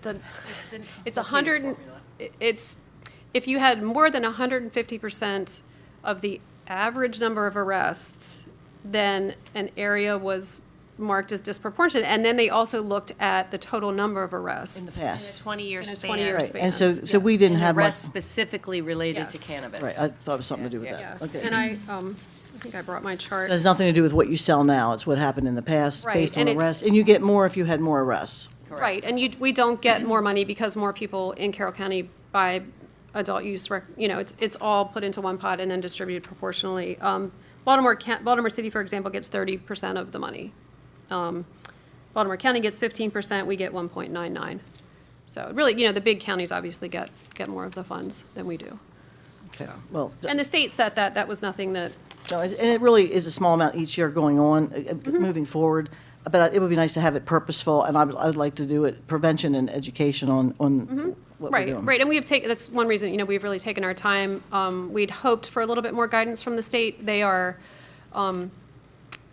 hiring some technical consultants to help them figure out how to best collect performance measure and outcome data. So they're working with that group. They're also going to start hosting monthly stakeholder meetings that we can attend, so that it is really helpful to hear from some of the other counties, kind of where they are with this. And so we'll be able to speak with other counties and kind of see how they're doing. Like 5 counties are already spending these funds. We chose to be a little more conservative and kind of wait before just kind of jumping in. So they'll have, they have some experience to share with us. And the as thing well. that's lacking is what the state wants the purpose to be. I mean, yeah. it just doesn't make any sense moving forward. And that's not our fault. It's, sorry, Yes, no, I understood. thank you. So just a couple of very brief thoughts. Back when this went through, I didn't think that it was wise to accept the funding in the first place due to the myriad number of negative consequences that would accrue from this, some of them long-term. I agree with much of what Commissioner Krebs said, talking about her reference to using tobacco-related money to try to stop people using tobacco. And in a situation like this, the number one investor in the marijuana industry is Big Tobacco because they're looking for they're involved in their next market. And so they are, as they did with tobacco and certain kinds of alcohol, they specifically target certain populations and certain communities because they know that these are vulnerable. And so to me, there's a kind of moral incongruity between targeting a community and then the money that you're extracting from this community, you're using to turn around to try to better the community, to help alleviate the problems that the addictions have caused in the first place. So I've got some, obviously my concerns are still outstanding on that. All that said, however, I do favor the public hearing, if for no other reason than to hear citizens say, yes, we support this, or no, we don't want to see this at all. Again, all of my concerns and issues about this from an objective standpoint, I'm certainly open to hearing what our citizens have to say about this as well. And those are my thoughts on it. Yeah, I really appreciate the comments of Commissioner Krebs, Commissioner Vigliotti. I think you said it better than I can. It does seem appropriate to move forward with the public hearing aspect of this, and then, as Commissioner Krebs mentioned, we've got some decisions to make, and really need to take a look at this, the entire effort, and make sure that we're doing things the best way possible. Part of the challenge of being an elected official is that you're presented with issues like this. Some of them are dilemmas, some of them are moral dilemmas, and you struggle to make the right decision. It's a significant amount of money for our county, even though it's small in comparison to others. So sounds like we've got some discussions to be had here.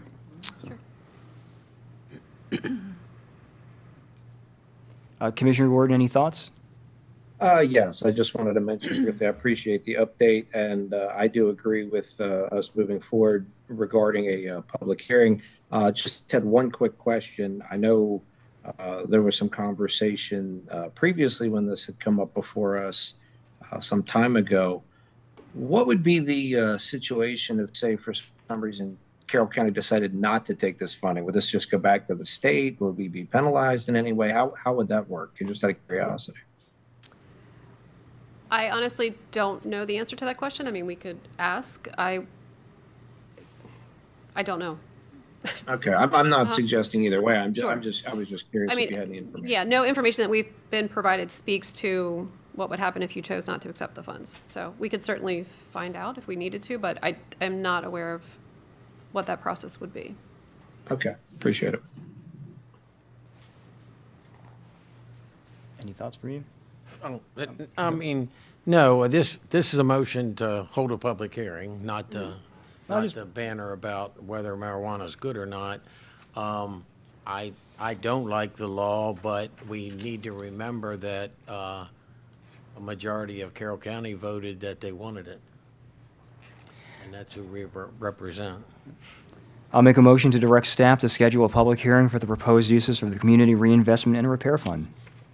Second. I have a motion and a second. Any discussion or questions? All those in favor? Aye. Aye. Opposed? Okay, thank you. Thank you. Thank you. Now, Rec and Parks is going to tell us about self-help projects.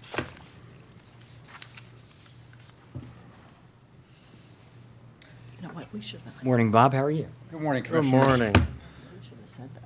Turn date is on here. I'm Bob Hicks, Director of Recreation and Parks. Here before you this morning for approval to go ahead and award the fall 2025 self-help funding for the projects. Last week, 4 of our recreation councils presented 13 projects for the self-help, and the advisory board recommended to go forward. With 13 projects, the projects add up to $56,711. I'll make a motion to approve the community self-help projects in the total amount of $56,711. Second. I have a motion and a second. Just one question. Years ago, it was frowned on to use self-help for something that was relocatable, like soccer goals, like a wrestling mat. And I know in the past, we've allowed that. And did the rules change or just our interpretation of it? I think it's just an interpretation because the advisory board was well aware of the wrestling match. I think that's come up several times. And goals have been used for a number of projects in the past now. Yeah, so. and I don't think it's been nobody's stolen them and moved them to another county. But, No. You know, and it's good method for the money. Any other questions, comments? I have a question. Are there matching funds required for these grants? What it works is, so the county pays for 75% of the project, and then the council pays up to 25%. Okay. And then how many applications? Is this all the applications, or were there other applications as well? There was other applications, another rec council actually did apply for funds, but they weren't present at the presentation last week. And by rule, if they're not present, then they don't get awarded the funding. That's a challenge, because sometimes it's up to one person, and if they can't make it for some, I'd like to reconsider that, because that's sometimes your whole council gets dinged because someone didn't show up. And I understand, yeah. all right, and I just remember in the past, matching used to be 50%, and we used to have some actual hours of putting a certain amount of hours into doing the project, whatever it was. It wasn't about it was more about project. They can substitute the 25% for like in-service or in-kind services. They could take it down to 15%. Okay, because we used to do, it used to be 50/50 years ago. You got 50/50, and then you had to put in a certain amount of hours, okay. Yes, ma'am. And I'll have to talk, I'm going to meet with you one of these days to find out more about it, so, thank you. You're welcome. Any other questions, comments? All those in favor? Aye. Opposed? Thank you, Commissioners. Thank you. Now, approval of bylaw revisions for the Carroll County Local Management Board. And Mr. Singer, you look so serious today. Man, there's a smile. That's a very creative tie he's got on, too. You notice that? From a trip to Alaska a while ago. Make some minor change on the first page, and I'll talk about that. Thank you. You didn't come here for grief, did you? Well, I like grief. Thank you. Celine, nice to see you again so soon. I know. I feel like this is a great morning spent with you folks today. So, just wanted to again open up. We are here this morning to review some suggested bylaw revisions for our bylaws for our local management board. With me today, I have our local management board manager. You are all familiar with Ed Singer.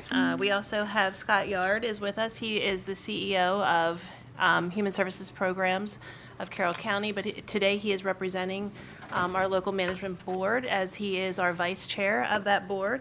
And then we have Addie Esslinger with us today, and she is here in her capacity as our hub coordinator, which she has transitioned into that role. So we are coming to bring this information to you today. And I'm going to kick it over to Ed to walk us through the recommended changes and the reasons for that. Yeah. So there's two things that we're trying to accomplish with our revisions to our bylaws that we're here with today. One is the local management board has taken on this new role as being the hub for the Community Health Resources Commission's hub and spoke model for behavioral health supports for the blueprint. And we've talked about that here in the past. There's some things that we needed to add to our bylaws that are specifically related to that, and the board's responsibilities related to that. There are also some just some administrative changes, and then some other things that while we were reviewing the bylaws as a board that we thought we should address. We had a subcommittee that went over them, and Scott Yard was on that with us, and I'm going to primarily talk about the changes that are related to the being a hub and our responsibilities with that. And Scott's going to talk about some of the other changes that we wanted to make. I handed out the first page because I know Commissioner Krebs, you had expressed to Celine that you would like to have links included in these that link to the actual citations that are in here in authorizing these boards. So I added links, and I also updated the executive order for authorizing the Governor's Office for Children has also been updated in that. So I think you all have copies of the changes. Like I said, the first page, we added links there. It also, under Section D, updates the language that's actually in the executive order authorizing the Governor's Office for, creating the Governor's Office for Children. And then E, F, and G is essentially language that we're adding to talk about our role as a local management board in being a hub for the consortium, as I had mentioned.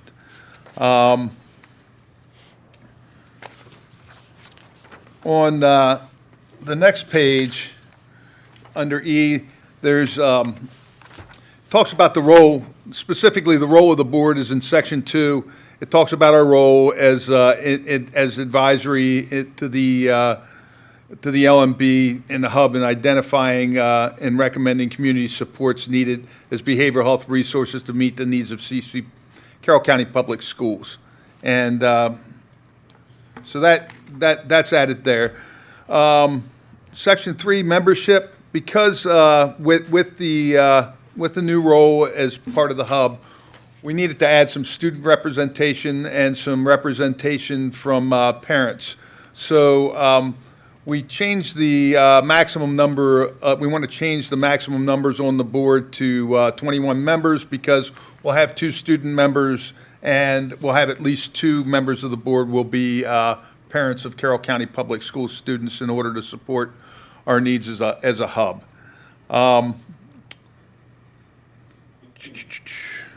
The student we're working with down here in Section B, it talks about we're working with Carroll County Public Schools to identify students to be members of the board, and talks about the fact that we'll have at least 2, that the having Carroll County Public School students and parent representation.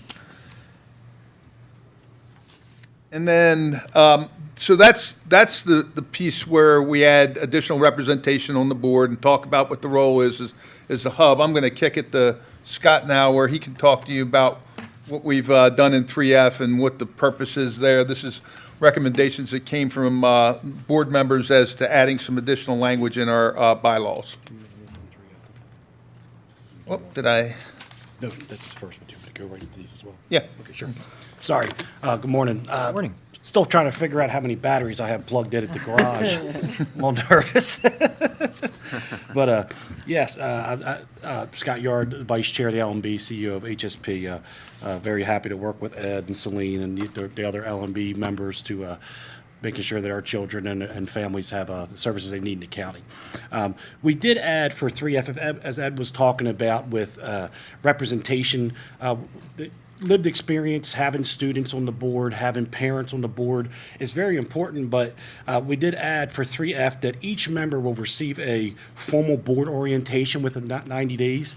And that's to explain, as you all know, Robert's Rules of Order is a different thing to get used to when you're working on a board capacity, reading financial reports, reading programmatic reports that are, very specific. And unless you're in the nonprofit, human service, government world, you've never seen one of those. So just added an orientation that you'll have someone work with you and understand what you're really supposed to do. And also student representatives, which is extremely important. And Ed's done a great job with that, of getting student representation on the LMB and other groups, that they are assigned an adult member as a mentor, to make sure that they're not just showing up and kind of floundering, not really sure where they are.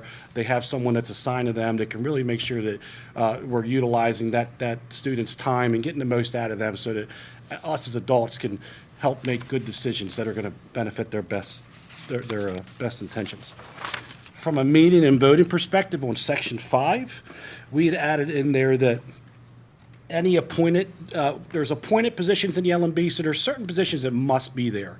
whether they're part of the school or the health department, different things, they have to have seats on the LMB per state regulations.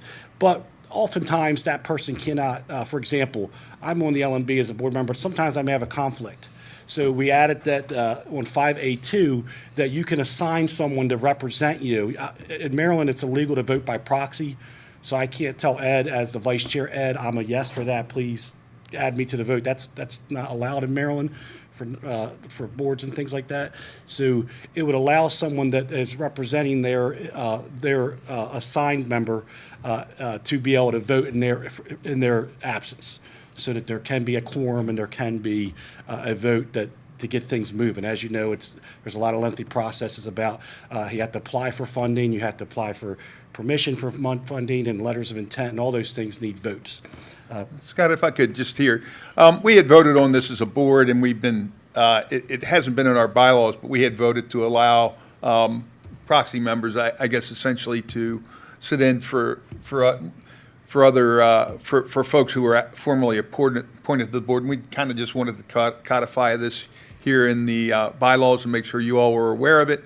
I think the importance is there are a bunch of mandated members on our board, and I think the importance is we want to have that health department point of view and the social services point of view and the point of view from citizen services if the appointed member can't make it. To make sure that they're represented in the decisions that we're making for the LMB. So. Yep. And then 5A3, as far as another addition for meetings and voting, is what happens when you don't have a quorum? What happens if you can't get a quorum? What happens if you trying to vote by email and you need 100% participation in that vote for it to count because it's not in person? Then what? What we're doing is requesting to add a provision that if we can't get a quorum, if for some reason, oftentimes the state may come back and give a 5-day turnaround, hey, we have some extra funds that another county isn't using, would you want to do it, how would you want to do it? We're going to need a vote from the board, the LMB board, to be able to move forward.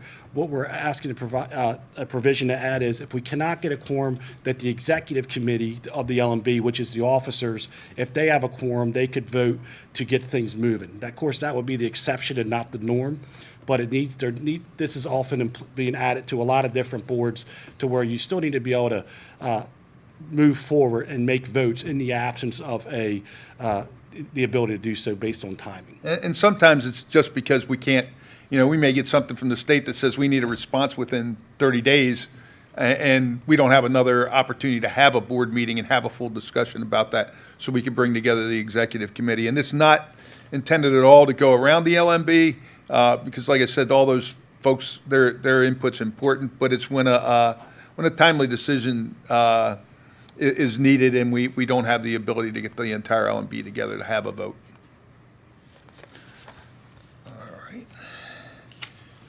And I probably missed it, but who is the executive committee? It's in the bylaws. It's the president. I think we've got Chair, vice chair, treasurer, secretary. chair. Well, hold on. It's back here. Decision. The executive committee right now consists of the chair, the vice chair. I know it's in here. And one member that was voted on by the LMB, our Director of Citizen Services, and myself. Okay. Is that different from the officers, or are they the same? They're pretty much the same. I know the officers. Except we have one additional person from the board that was chosen by the board to, I guess, at large. Like a member, yeah. Yeah. Yeah, most executive committees have a member at large. So these seem like pretty sound changes. I especially approve of the fact that you're going to bring in students and parents and also having an orientation period. I think that's absolutely critical. Just two quick things on the revised page that you sent us. I just noticed two small issues or two errors. Under letter D, second to last line, opportunity in sustainable ways, M jurisdictions. I wasn't sure.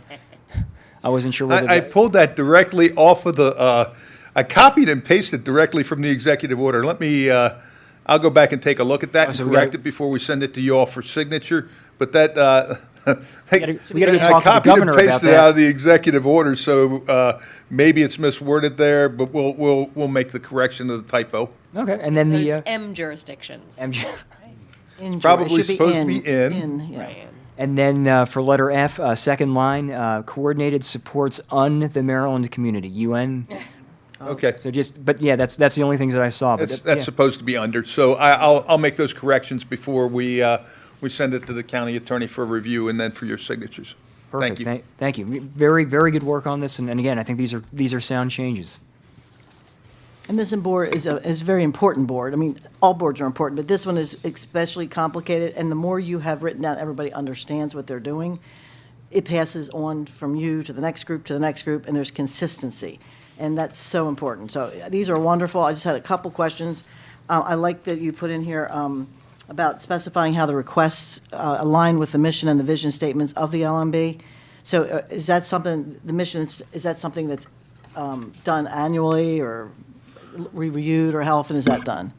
So we review that on a regular basis. We actually just did that last year. We have a retreat coming up.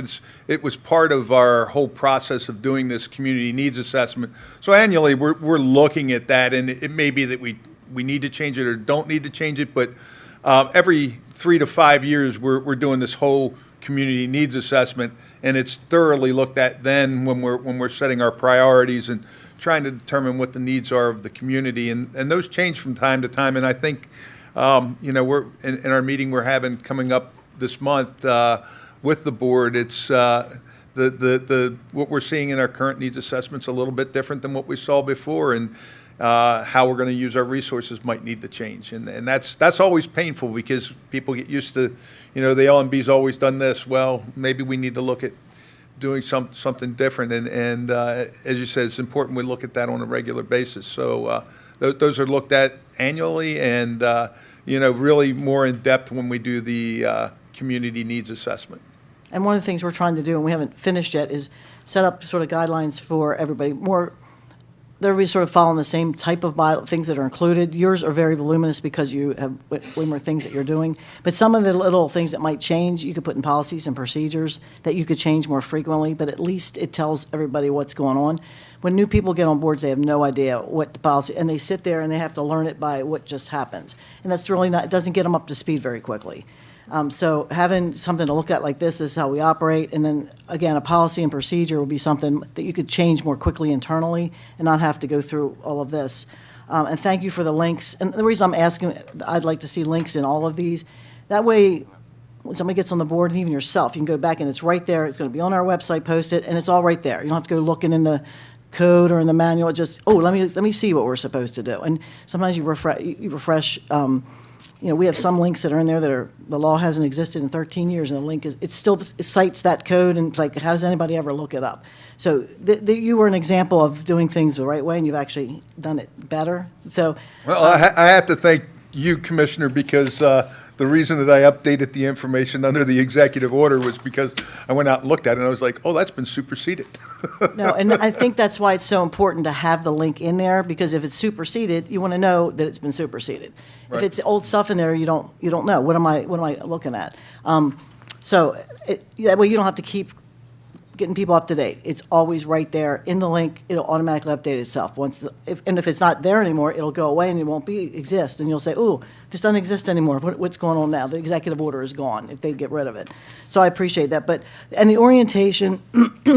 That is a very good idea as well, is just providing these folks with an orientation. Scott's making me do it. Although, if you want people to get on these boards and be informed, like what are we here, what can we do? And by being able to read up before the orientation, look at this stuff, read it, and then ask you questions instead of starting from ground zero, because the quicker we can get people up to speed on stuff, they can become more valuable members than just learning over a million years. So, and then one thing you mentioned is the way you govern your meetings. You use Robert's rules, and I appreciate that. It's nice for everybody to know what kind of rules we follow. Would that be something in your policies and procedure, or is that in here? Is that in here? I don't know if it is. I don't think it's specifically in here. And then if you do that, then just put a link to that, and then people can say, oh, what is that? Because if I've never served on a board that doesn't have rules like that, but then you tell people what they are. Link it, they can go back and read it if they have an issue. And there's links, nowadays we have links to everything, and it's helpful just to have it all in one place, even for yourself to go back and look at. So thank you for the good work. And I see at the end, you put in that you would revisit these every 3 years. That's great. And decides that sometimes if things are tying your hands too much in the bylaws and you want to move them out in a couple of years and put them somewhere else, but we're not trying to tie your hands, we're just trying to get people informed of what they're doing and make it, people move and they change and we want it to supersede you, or not, what's the word? Follow you along and just keep getting the organization better and better versus just everybody starting at zero all the time. Start them at like 50% and they'll be more up to speed. So I thank you for all the work. You're a good example. Also, just wanted to note that when you ask about how we're updating our mission and vision and how we're looking at that, we've recently started looking at community partners. I think we've done it over the years too, but we've looked at community partners that have that skill set to walk us through that. And so Dr. Ramsey from Target has volunteered to come in and help participate in that process and walk us through that in our retreats. And he's done that in the past, and he's very good at helping kind of facilitate that discussion and really get that feedback from the group collaboratively so we have a good mission and vision statement. And you can't be everything to everybody all the time, and if you are, you don't get anything done. And at some point, you might move on from this to this. So it's good to have it aligned with your mission and changing that up.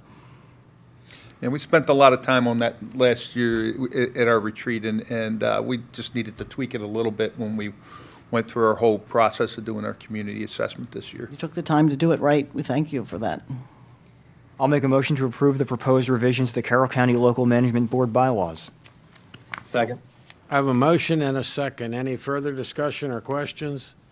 All those in favor? Aye. Aye. Opposed? Thanks, Thank you. Commissioners. and Thanks, Scott, for coming. Thank you. Now, Citizen Service is going to talk about Carroll County Local Care Team Annual Report.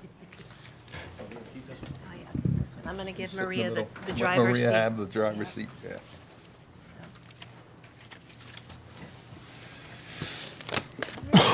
Morning, everybody. Celine, you look quite familiar. I know. I feel like I've been hanging out here all day. All right. So happy to be here again with you folks this morning for a presentation from Maria Lowry, who is our local care team coordinator. Maria's been with us for several years, and she does an excellent job with our local care team, especially ebbing and flowing with a lot of the changes that come through. And so what we have come historically before you to give an annual update about what has been occurring with our local care team, the cases we're hearing, and then also some of the trends that we're seeing. And Maria's going to walk us through that. And I will, and also I apologize, Heidi. And Heidi DeRohut is from DSS, and part of the local care team structure is that Heidi is our chair of the local care team and is a strong supporter of all the work of the local care team as well. And I'll let Maria talk about the structure of the local care team, unless Ed, you wanted to. I don't want to talk about the structure of the local care team. The only thing I want to say, Commissioners, is, as I've been manager of the local management board for the last couple of years, I think this is one of the greatest collaborative efforts that we pull together because essentially we've got a lot of good services that are available here in Carroll County, and the local care team consists of a whole group of people, and I'm not going to get into that because that's part of Maria's presentation, but essentially what we do is a lot of times people in the community whose families are struggling and they have needs don't know where to turn, and this is an opportunity for any of our partners or the parents themselves. We do get a lot of self-referrals to come to the local care team and for us to help figure out what would best assist their child in becoming successful. And we've done a lot of outreach with this and trying to make sure people in the community are aware of what's going on. And I appreciate both Heidi and Maria's efforts with this. And I think the team is just something that not a lot of people necessarily know about. But when you need the help, you need the help. And I think they do an outstanding job of coordinating so that people can get the services that they need. So I'll kick it to you, Maria. Thank you. Just waiting for this.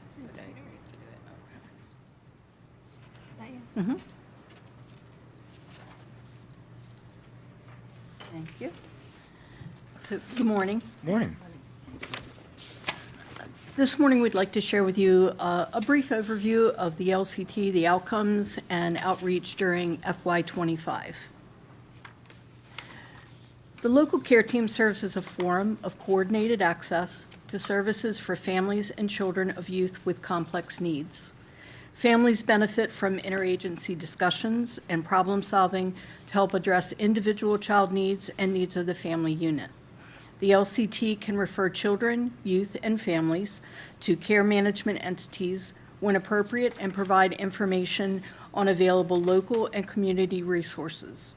During the LCT review, the youth's family members, LCT members, and other agencies, for example, members of the family's social support network, service providers, and agency representatives, collaboratively develop a plan of care, a family action plan.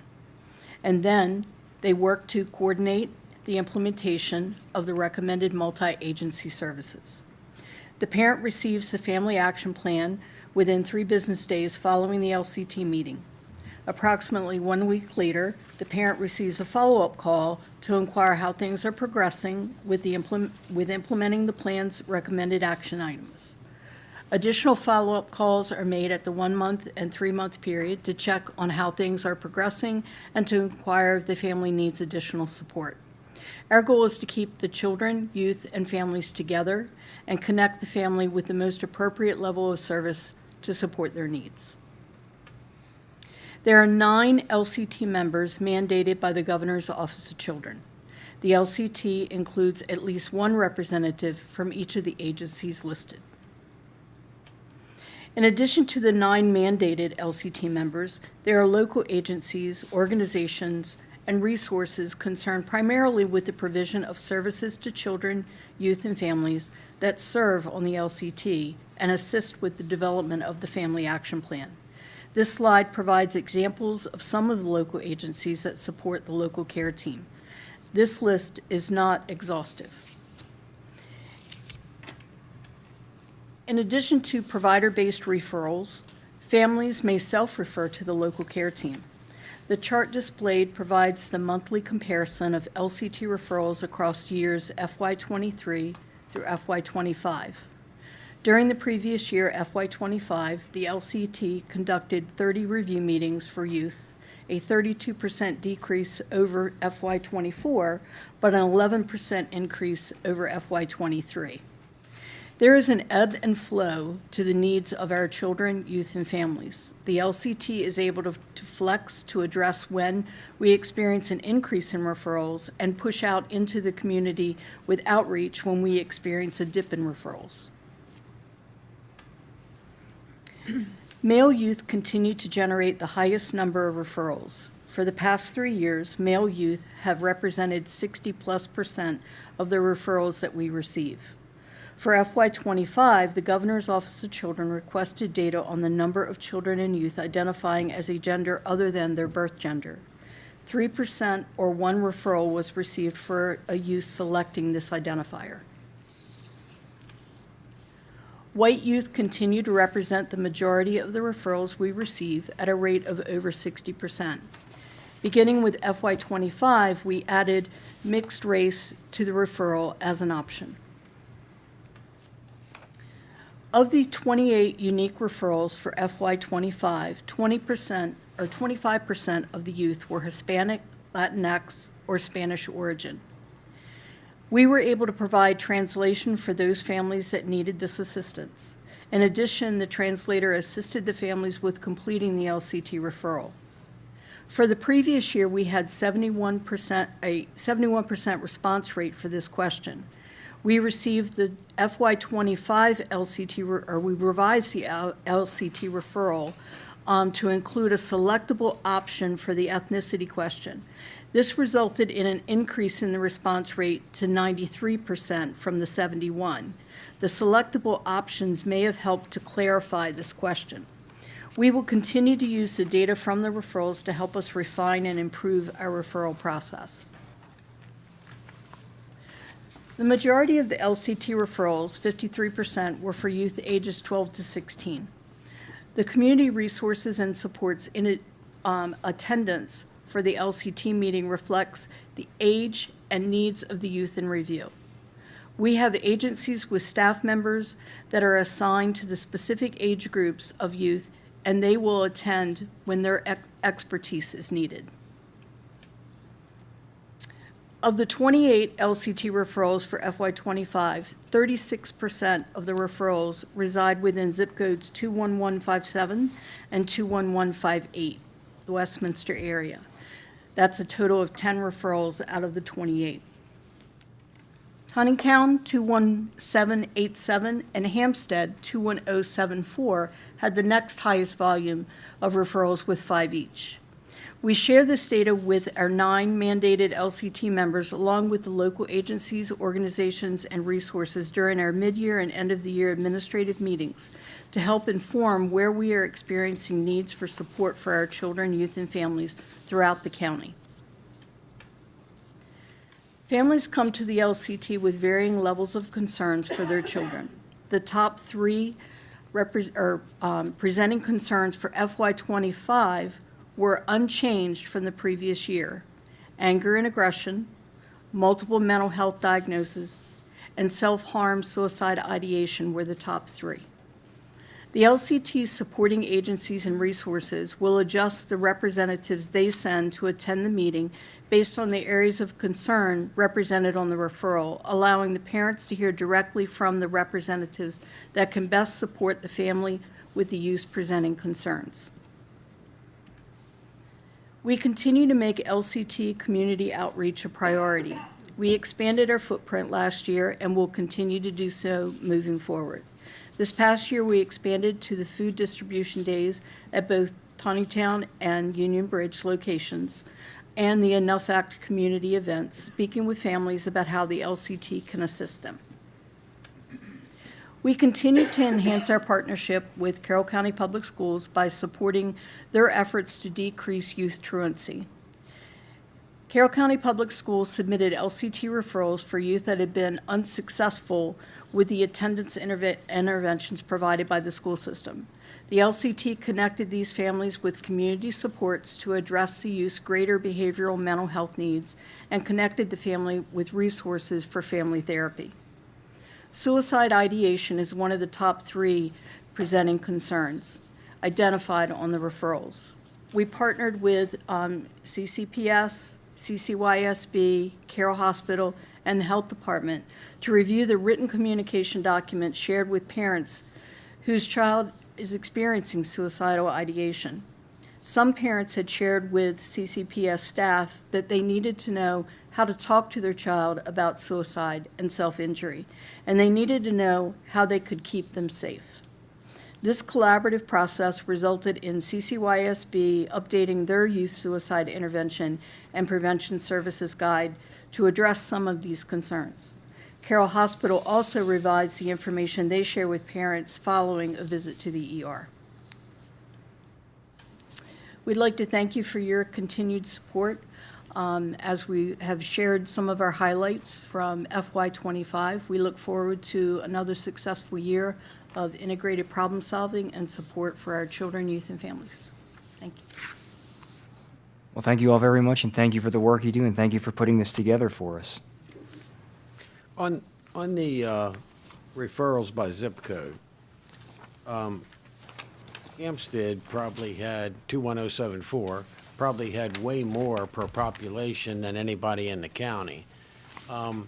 Has that been a trend, or is that a one-year thing? Do you think Boys and Girls Club does such a phenomenal job with mental health and with stuff, but do you think because they're there now, so active, there's more referrals, or why do you think Hampstead, again, like you said, Westminster's 2 zip codes have 36% of them, but by population, they don't have half of what Hampstead does. Is that a concern? I don't think it's so much a concern. I think when we look at the data over at least the past 3 years, it has been consistent with the Westminster zip code having the highest population. But some of the other areas, one year we won't have any, say, for example, from Eldersburg. The next year, we might have 2 to 3. So it varies from year to year. I just think it depends upon the needs of the children and families. And Commissioner, I'd say we're highly encouraging people to come to the LCT if they feel like they need help in finding these services. I don't think, I don't want to say it's a bad thing if we've got LCT referrals in the community.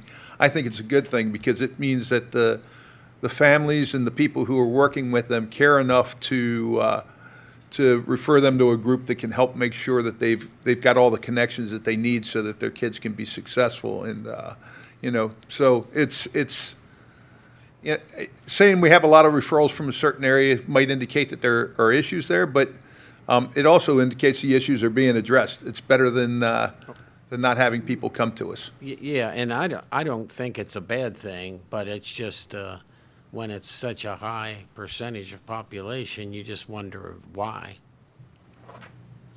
Yeah, so thank you. I just have a question about referrals. So I see the partnership, and you might have said this, but where do most of the referrals come from? The majority of the referrals come from the school system, and followed by the parents filling out the referral themselves, self-referring. Because we have a lot of resources, and sometimes you don't know which resources to go to. And I'm just wondering, on some of these issues, you mentioned Hampstead, and there's a bunch from 21784 as well. But all these partnerships, a lot of the partnerships are located in one area. Do those partnerships help keep people out of needing these services, or are they more aligned with the services? Can we tell, you know what I'm saying? There seems to be a lot of resources like the Judy Centers and Robert Moten and just different things. But can we tell if those things are making a difference in referrals, like that either they're giving them to us or we're keeping them out of needing referrals? I think it's a combination of both. So, for example, when there are children that have multiple very complex needs, one of the overarching needs is to have a resource that would help the parent manage all of that. And so Potomac, for example, will do some case management for families. And not only do they help with the case management, but they help to get the families connected with the types of resources they may need for medication and then managing that. So it really depends upon the individual family and the individual child in need. Sometimes it's they really need more of a family connection, and it's deep-rooted in, it's a communication problem between the child and the rest of the family members, so they need family pres. So it's really dependent upon, family to family and child to child, how extensive we extend those resources. Some of our action plans may have 3 to 4 items. Some may have up to 12. So, with multiple resources, and sometimes we're recommending, do these 3 first, then go to this next tier. So we try to prioritize them on the action plan so that the parents know what to hit first. But it's just, it varies from child to child, family to family. And are most of the people that are in the program, is there willingness to be in it from both parties, the children and the parents? Is there willingness that they're trying to find a solution? There is, especially on the part of the parents. Sometimes it's just, I don't know where to go, I don't know where to turn, and they need that sounding board that the LCT can provide of, let's talk through this and talk about what you could do. If we give them 12 action items, they may say, I can manage these 4, but I can't do these other. I'm going to focus on these, and that's okay. It's not a requirement that they complete all 12 of those. We're just saying we recommend that these resources would help you. And in some cases with youth, it can be difficult, and that's why the parent's there. So, getting them connected.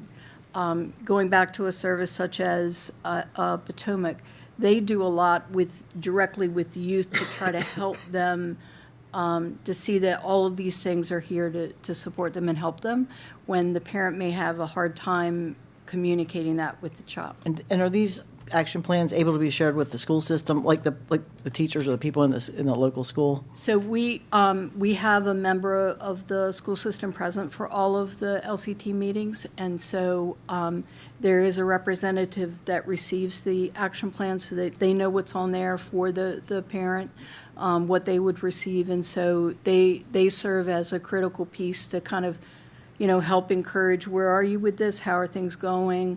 So they do check in, especially our PPWs, then when they do follow up with the families, because they are the members that are attending the LCT. Because one of the things you mentioned was youth absenteeism, and sometimes that has to do with something that's internal to the school, like bullying or something like that, just so there's some extra set of eyes knowing that there's a situation going on is helpful. Absolutely. Sounds great. Thank you. Thank you, guys. Thank you very much. Thank you. Presentation and what you do. Yeah, nicely done. Thank you. Thank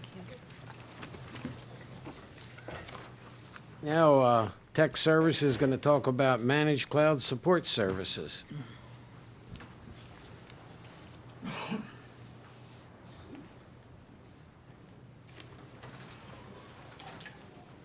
Morning, everybody. Good morning. Allison, nice to see you again. Good to see you all again.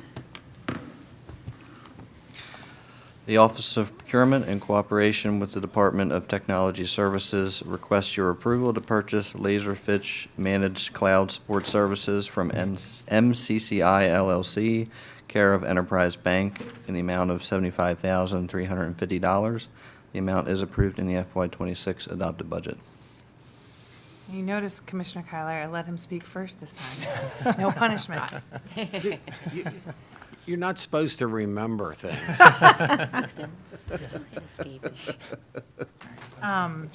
The annual Laserfish Managed Cloud protects document and database storage on 3 servers for the county, along with managed cloud protection storage. Motion to approve the purchase of Laserfish Managed Cloud Support Services from MCCI LLC, care of Enterprise Bank, in the amount of $75,350. Second. I have a motion and a second. Any questions or discussion? All those in favor? Aye. Opposed? Thank you. Thank you. Thank you. Thank you very much. Thank you. Now, Public Works, Stormwater Management, CCTV, and Evaluation Services. Morning. Good morning. Morning. The Office of Procurement, in cooperation with the Bureau of Engineering, requests your approval to purchase stormwater pipe CCTV and evaluation services from Raybold Construction Technologies in the amount of $149,781.80. This purchase will be made from a Town of Emmitsburg contract that was competitively bid and awarded to Raybold Construction Technologies. The amount is approved in the FY26 budget. This work is part of our FY26 pavement rehabilitation work, where we evaluate the current conditions of our existing pipes ranging in size from 15-inch to 54-inch to determine the appropriate repair strategies before we complete the pavement repairs. This work includes video inspection of 176 different pipes totaling approximately 13,800 linear feet. They will also be cleaning the pipes before the inspection and providing the appropriate traffic control. Motion to approve the purchase of stormwater pipe CCTV and evaluation services from Raybold Construction Technologies in the amount of $149,781.80. Second. I have a motion and a second. Any questions or discussion? All those in favor? Aye. Aye. Opposed? Opposed? Thank you. Thank you. Thanks. Airport Consulting Services at Carroll County Regional Airport.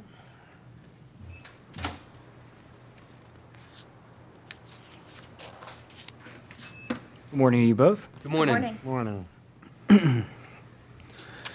The Office of Procurement, in cooperation with the Department of Public Works, requests your approval to award airport consulting services to Delta Airport Consultants, Inc. The amount is approved in the FY26 budget. Good morning, Commissioners. The Carroll County Regional Airport advertised a RFQ for a qualified consultant with significant and demonstrated airport development experience to perform professional engineering services for the Carroll County Airport's runway and taxi relocation and safety enhancement project on an indefinite delivery, indefinite quantity basis.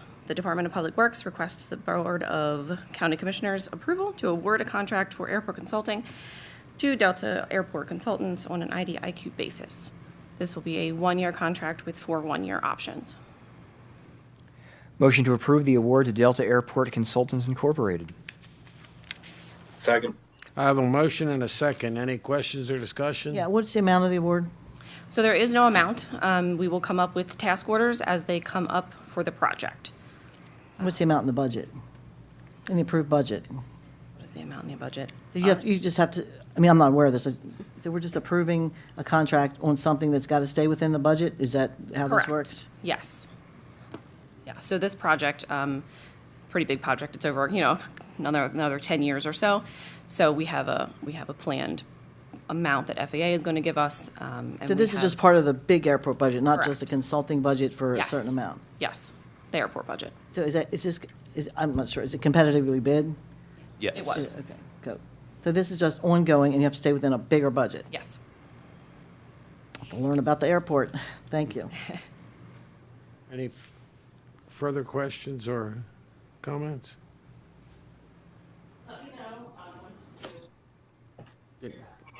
We did the motion, we did the second, we've had discussion, so all those in favor? Aye. Opposed? Thank you. Thank you. Thank you. Architectural and civil engineering design services.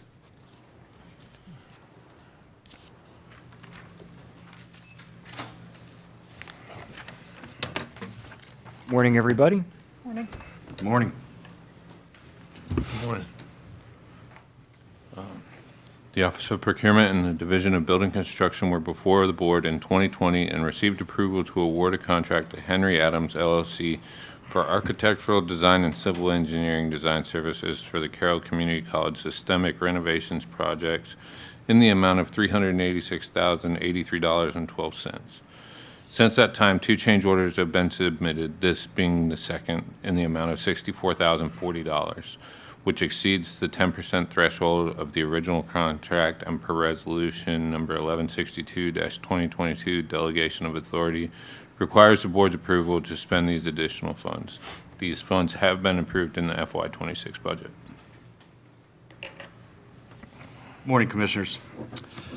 Henry Adams, who is the design engineer of record, has requested additional costs for design based on separate bidding packages and construction phase services for each project, remobilization, and mechanical and electrical redesign due to refrigerant changes. These projects include the fire alarm project, which is currently under construction, and the boiler chiller project, which is forthcoming. Happy to answer any questions you may have. I'll make a motion to approve the additional cost to Henry Adams LLC in the amount of $64,040.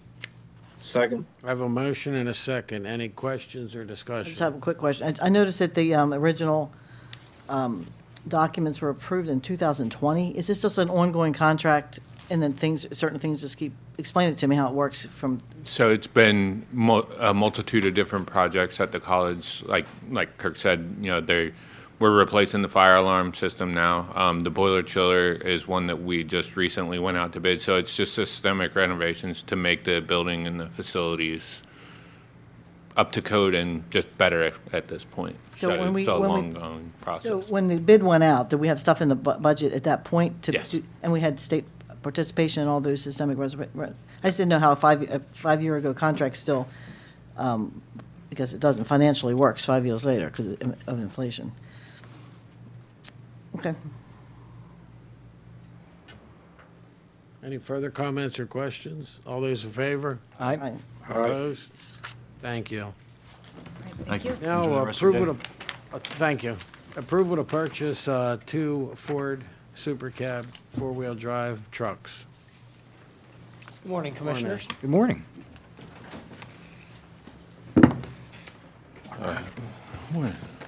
The Office of Procurement, in cooperation with the Division of Fleet and Warehouse, requests your approval to purchase 2 2026 Ford F-350 Super Cab four-wheel drive trucks from Hartrick Fleet Services Incorporated in the amount of $132,372.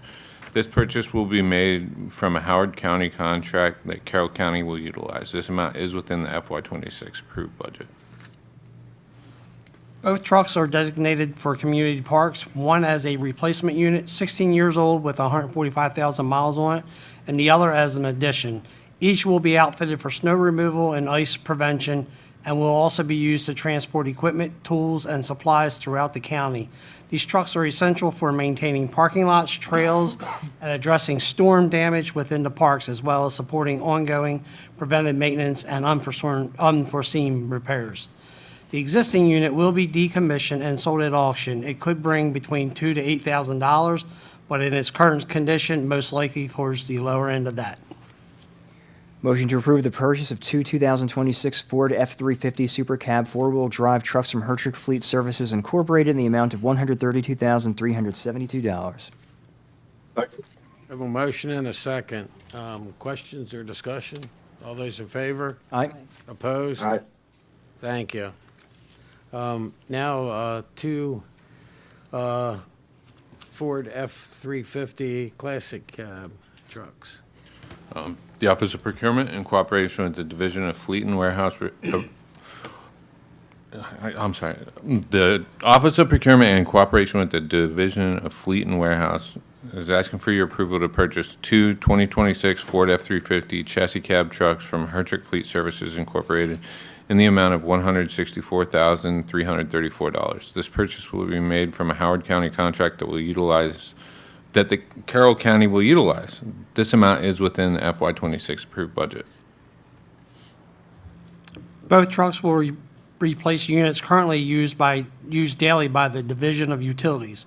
One 12 years old with 97,000 miles and one 9 years old with 117,000 miles. In addition to snow removal and ice control, one truck will be equipped to tow and haul large equipment and supplies for projects and operating plants. The second will serve as a mobile repair unit staffed with a technician and equipped with tools to perform on-site repairs. This ensures the county remains operational while minimizing downtime and reducing service interruptions that impact safety and convenience for the customers. The existing units will be decommissioned and sold at auction. They could bring also between $2,000 and $8,000, depending on condition at the time they're replaced. And thank you. You always mention what happens to the old units. I appreciate that. Thank you. Is delivery still a problem, or is it getting a little better? It is getting better. Mostly it's the upfitting portion of it, to where the vehicles are now more available, but the upfitting takes time. These are actually on a 16 to 24 week promise date. And the earlier ones, just if you want to know, are 8 to 16 weeks. Motion to approve the purchase of two 2026 Ford F-350 chassis cab trucks from Hertrick Fleet Services Incorporated in the amount of $164,334. Second. I have a motion and a second. Any questions or discussion? All those in favor? Aye. Opposed? Aye. Thank you. Now we're going to look at three Freightliners and one more. Four of them. The Office of Procurement, in cooperation with the Division of Fleet and Warehouse, requests your approval to purchase three 2026 Freightliner 108 SD single-axle dump trucks and one 2026 Freightliner 114 SO plus hook lift truck from National Auto Fleet Group in the amount of $1,132,210. This purchase will be made from a Sourcewell cooperative contract. This amount is within the FY26 approved budget. All four trucks will replace existing units currently operated by the Division of Roads Operations. Each will be equipped for snow removal and ice prevention and will also serve year-round to transport storm and waste debris, dirt, stone, pilings, and other materials needed for a wide range of county projects. These trucks are essential for ensuring our roads, bridges, and drainage systems remain open and safe for customers. Once the current units are decommissioned, they will be auctioned off and historically have sold anywhere from $4,000 to $45,000, depending on that condition. And we are looking to have these in for fall next year. Motion to approve the purchase of three 2026 Freightliner 108 SD single-axle dump trucks and one Freightliner 114 SO plus hook lift truck from National Auto Fleet Group in the amount of $1,132,210. I have a motion and a second. Any discussion or questions? All those in favor? Aye. Opposed? Thank you. Thank you. I Now, also last, have, look at CAT 826 compactor. The Office of Procurement, in cooperation with the Division of Fleet and Warehouse, requests your approval to purchase one 2025 Caterpillar 826 landfill compactor from Carter Machinery Company in the amount of $804,529. Caterpillar was issued a competitively bid contract through Sourcewell, and Carter Equipment Company is the authorized dealer. This amount is within the FY26 approved budget. I also have Cliff Engel, the Division Manager of Solid Waste with me, in case you have questions later. We do believe we have a photo for you. This unit is a replacement for the county's landfill operations. It is built to handle heavy loads, efficiently compacting and managing waste while operating safely across a variety of terrains and in tough conditions. The purchase price reflects the trade-in value of the current compactor, and as I checked on Monday, we can expect delivery in about 60 to 90 days once they receive our purchase order. Just building a little on what Kevin was saying, the purchase price does reflect a 25% Sourcewell discount from retail. It also includes a 5-year, 7,500-hour warranty. And Kevin had mentioned the trade-in value. We're getting $330,000 in trade-in for the current model. So this one we're not going to go out for auction on.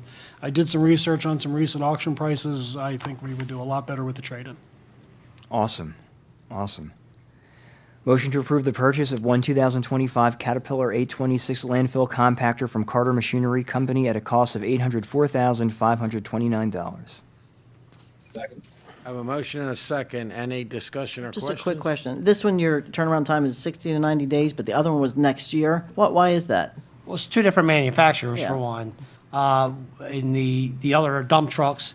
In addition to once the dump trucks are built and delivered, they have to go to the outfitters. The outfitters are made to our specifications. So for that reason, it's not a cookie cutter project, and they're just sitting on lots waiting to be installed. And this one here is coming from it's a Caterpillar, and totally different manufacturer, totally different company. They have a production line coming down. It's pretty much cookie cutter. So the other ones are special ordered for us? Yes. And these are just, okay, thank you. We've also been in touch with the manufacturers. They knew this was coming. They kind of got us into the queue already anyway. Yeah, but waiting a year for a dump truck is a long time. I know fire engines take a long time, but think ahead. Thank And you. we're beating the tariffs, we believe, on that one, so. Yeah, oh, good. I forgot about that. These tires you pick up at Question or just any old questions? store. All those in Oh, favor? Aye. Opposed? Thank you. Thank you. Thank very you for much. your time always. Thank you for yours. Do we have any public comment on the phone? God We bless still you. have caller. I believe they are calling for public comment. If you could use *6 to unmute, you'll have 3 minutes for public comment. Please identify yourself. Yes, hello Commissioners again, Catherine Adelaide as a member of the Carroll County Republican Central Committee. Can you hear me? Yes, we can. Okay, thank you. Just as a follow-up, I did want to mention that it was actually a constituent who did alert me to the public hearing. Believe it or not, I actually missed that. So I was not representing the constituent. That's why I did that privately. I did want to take a minute, though, not that the constituent didn't agree with the points that I made, but that person's concern in alerting me was the priorities, how the priorities were being established for the use of that fund, which a lot of you also expressed. So I just wanted to bring that up in this section, which it was a constituent who alerted me. I did want to thank you for not assuming I was only going to speak at the end, because I needed to make my comment before a vote was taken, so mission accomplished on that. I did appreciate the public discussion, especially Commissioner Gordon's raising the idea of what if we refused the funds altogether. You could probably ask your attorney about that. Okay, so on to Central Committee, more Central Committee business here. Dawn Nee, our newest member, was sworn in at our regular meeting on September 25th, 25. So we're really happy to have her on board. Mainly, we were talking about our Lincoln Reagan dinner, which is coming up. So it seems that most of you have gotten tickets for that. Senator Justin Reedy is doing our ad on WCBM, which sounds pretty nice. U.S. Congressman Scott Perry will be our speaker. And you can get more information at ccgop.net/dinner. I believe Dalton Nee will also be welcomed by the Carroll County Republican Club on October 7th. So you might want to attend that meeting. The VIP reception starts at 5:30, and the dinner is at 7 o'clock. And that's it for my report. Thank you very much. Thank you. Admin That's all session. I have. Oh, okay, thank you. And we have none here. Wanda doesn't want to do public comment? No, Not thank you. today. She usually does, but not today. Yes. Admin session open. Any thoughts, ideas, motions, anything? I'll make a motion to approve the closed minutes for legal for September 25th, 2025. Second. Okay, I have a motion, a second for the closed minutes. Any questions, discussion? All those in favor? Aye. Aye. Opposed? Thank you. Anything else for admin open? I guess we're ready for agenda review, if you are. Good morning. How's your morning coming along, Wanda? Good. How about you? Going well, thank you. And I appreciate you letting me bug you more than I should. When I get a phone call from here, it normally shows as your name. And so that's why I call you and say, who called me? You know, and occasionally it's you, but so I appreciate that. Okay. Thank You're you. welcome. Monday, October 6th, Tuesday, October 7th, no activities. On Wednesday, October 8th, Farm Museum Board meeting, Commissioner Vigliotti.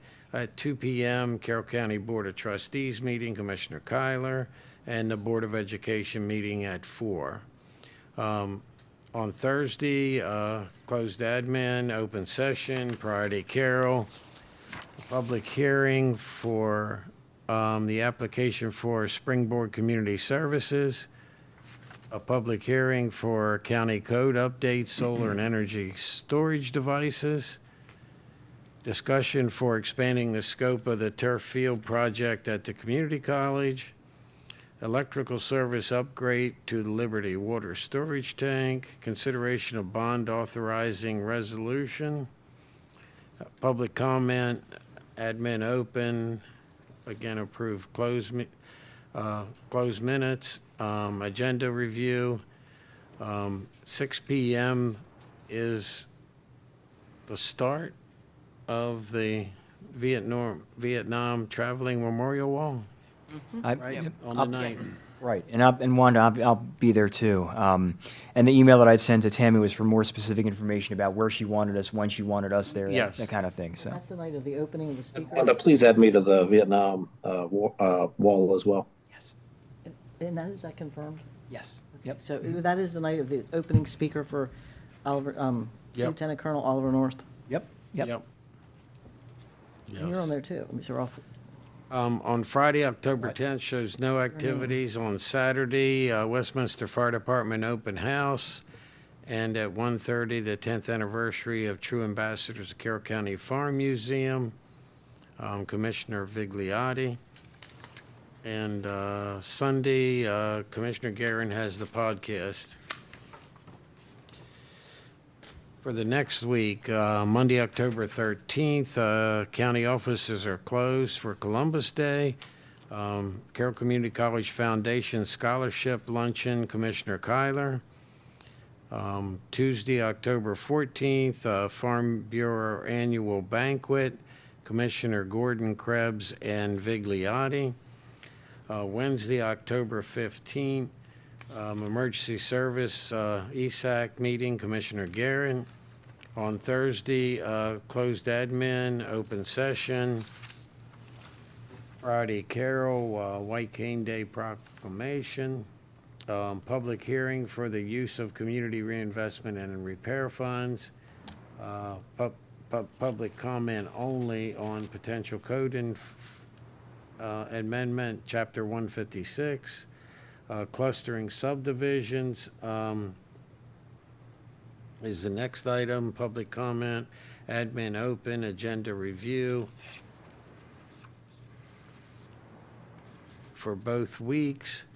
Care Healing Center lighting, Commissioner Gordon. Friday, Saturday show no activities, and Commissioner Krebs has the podcast. Anything else? Motion to adjourn. So moved. Second. Thank you. All those in favor? Aye. Opposed? We're adjourned.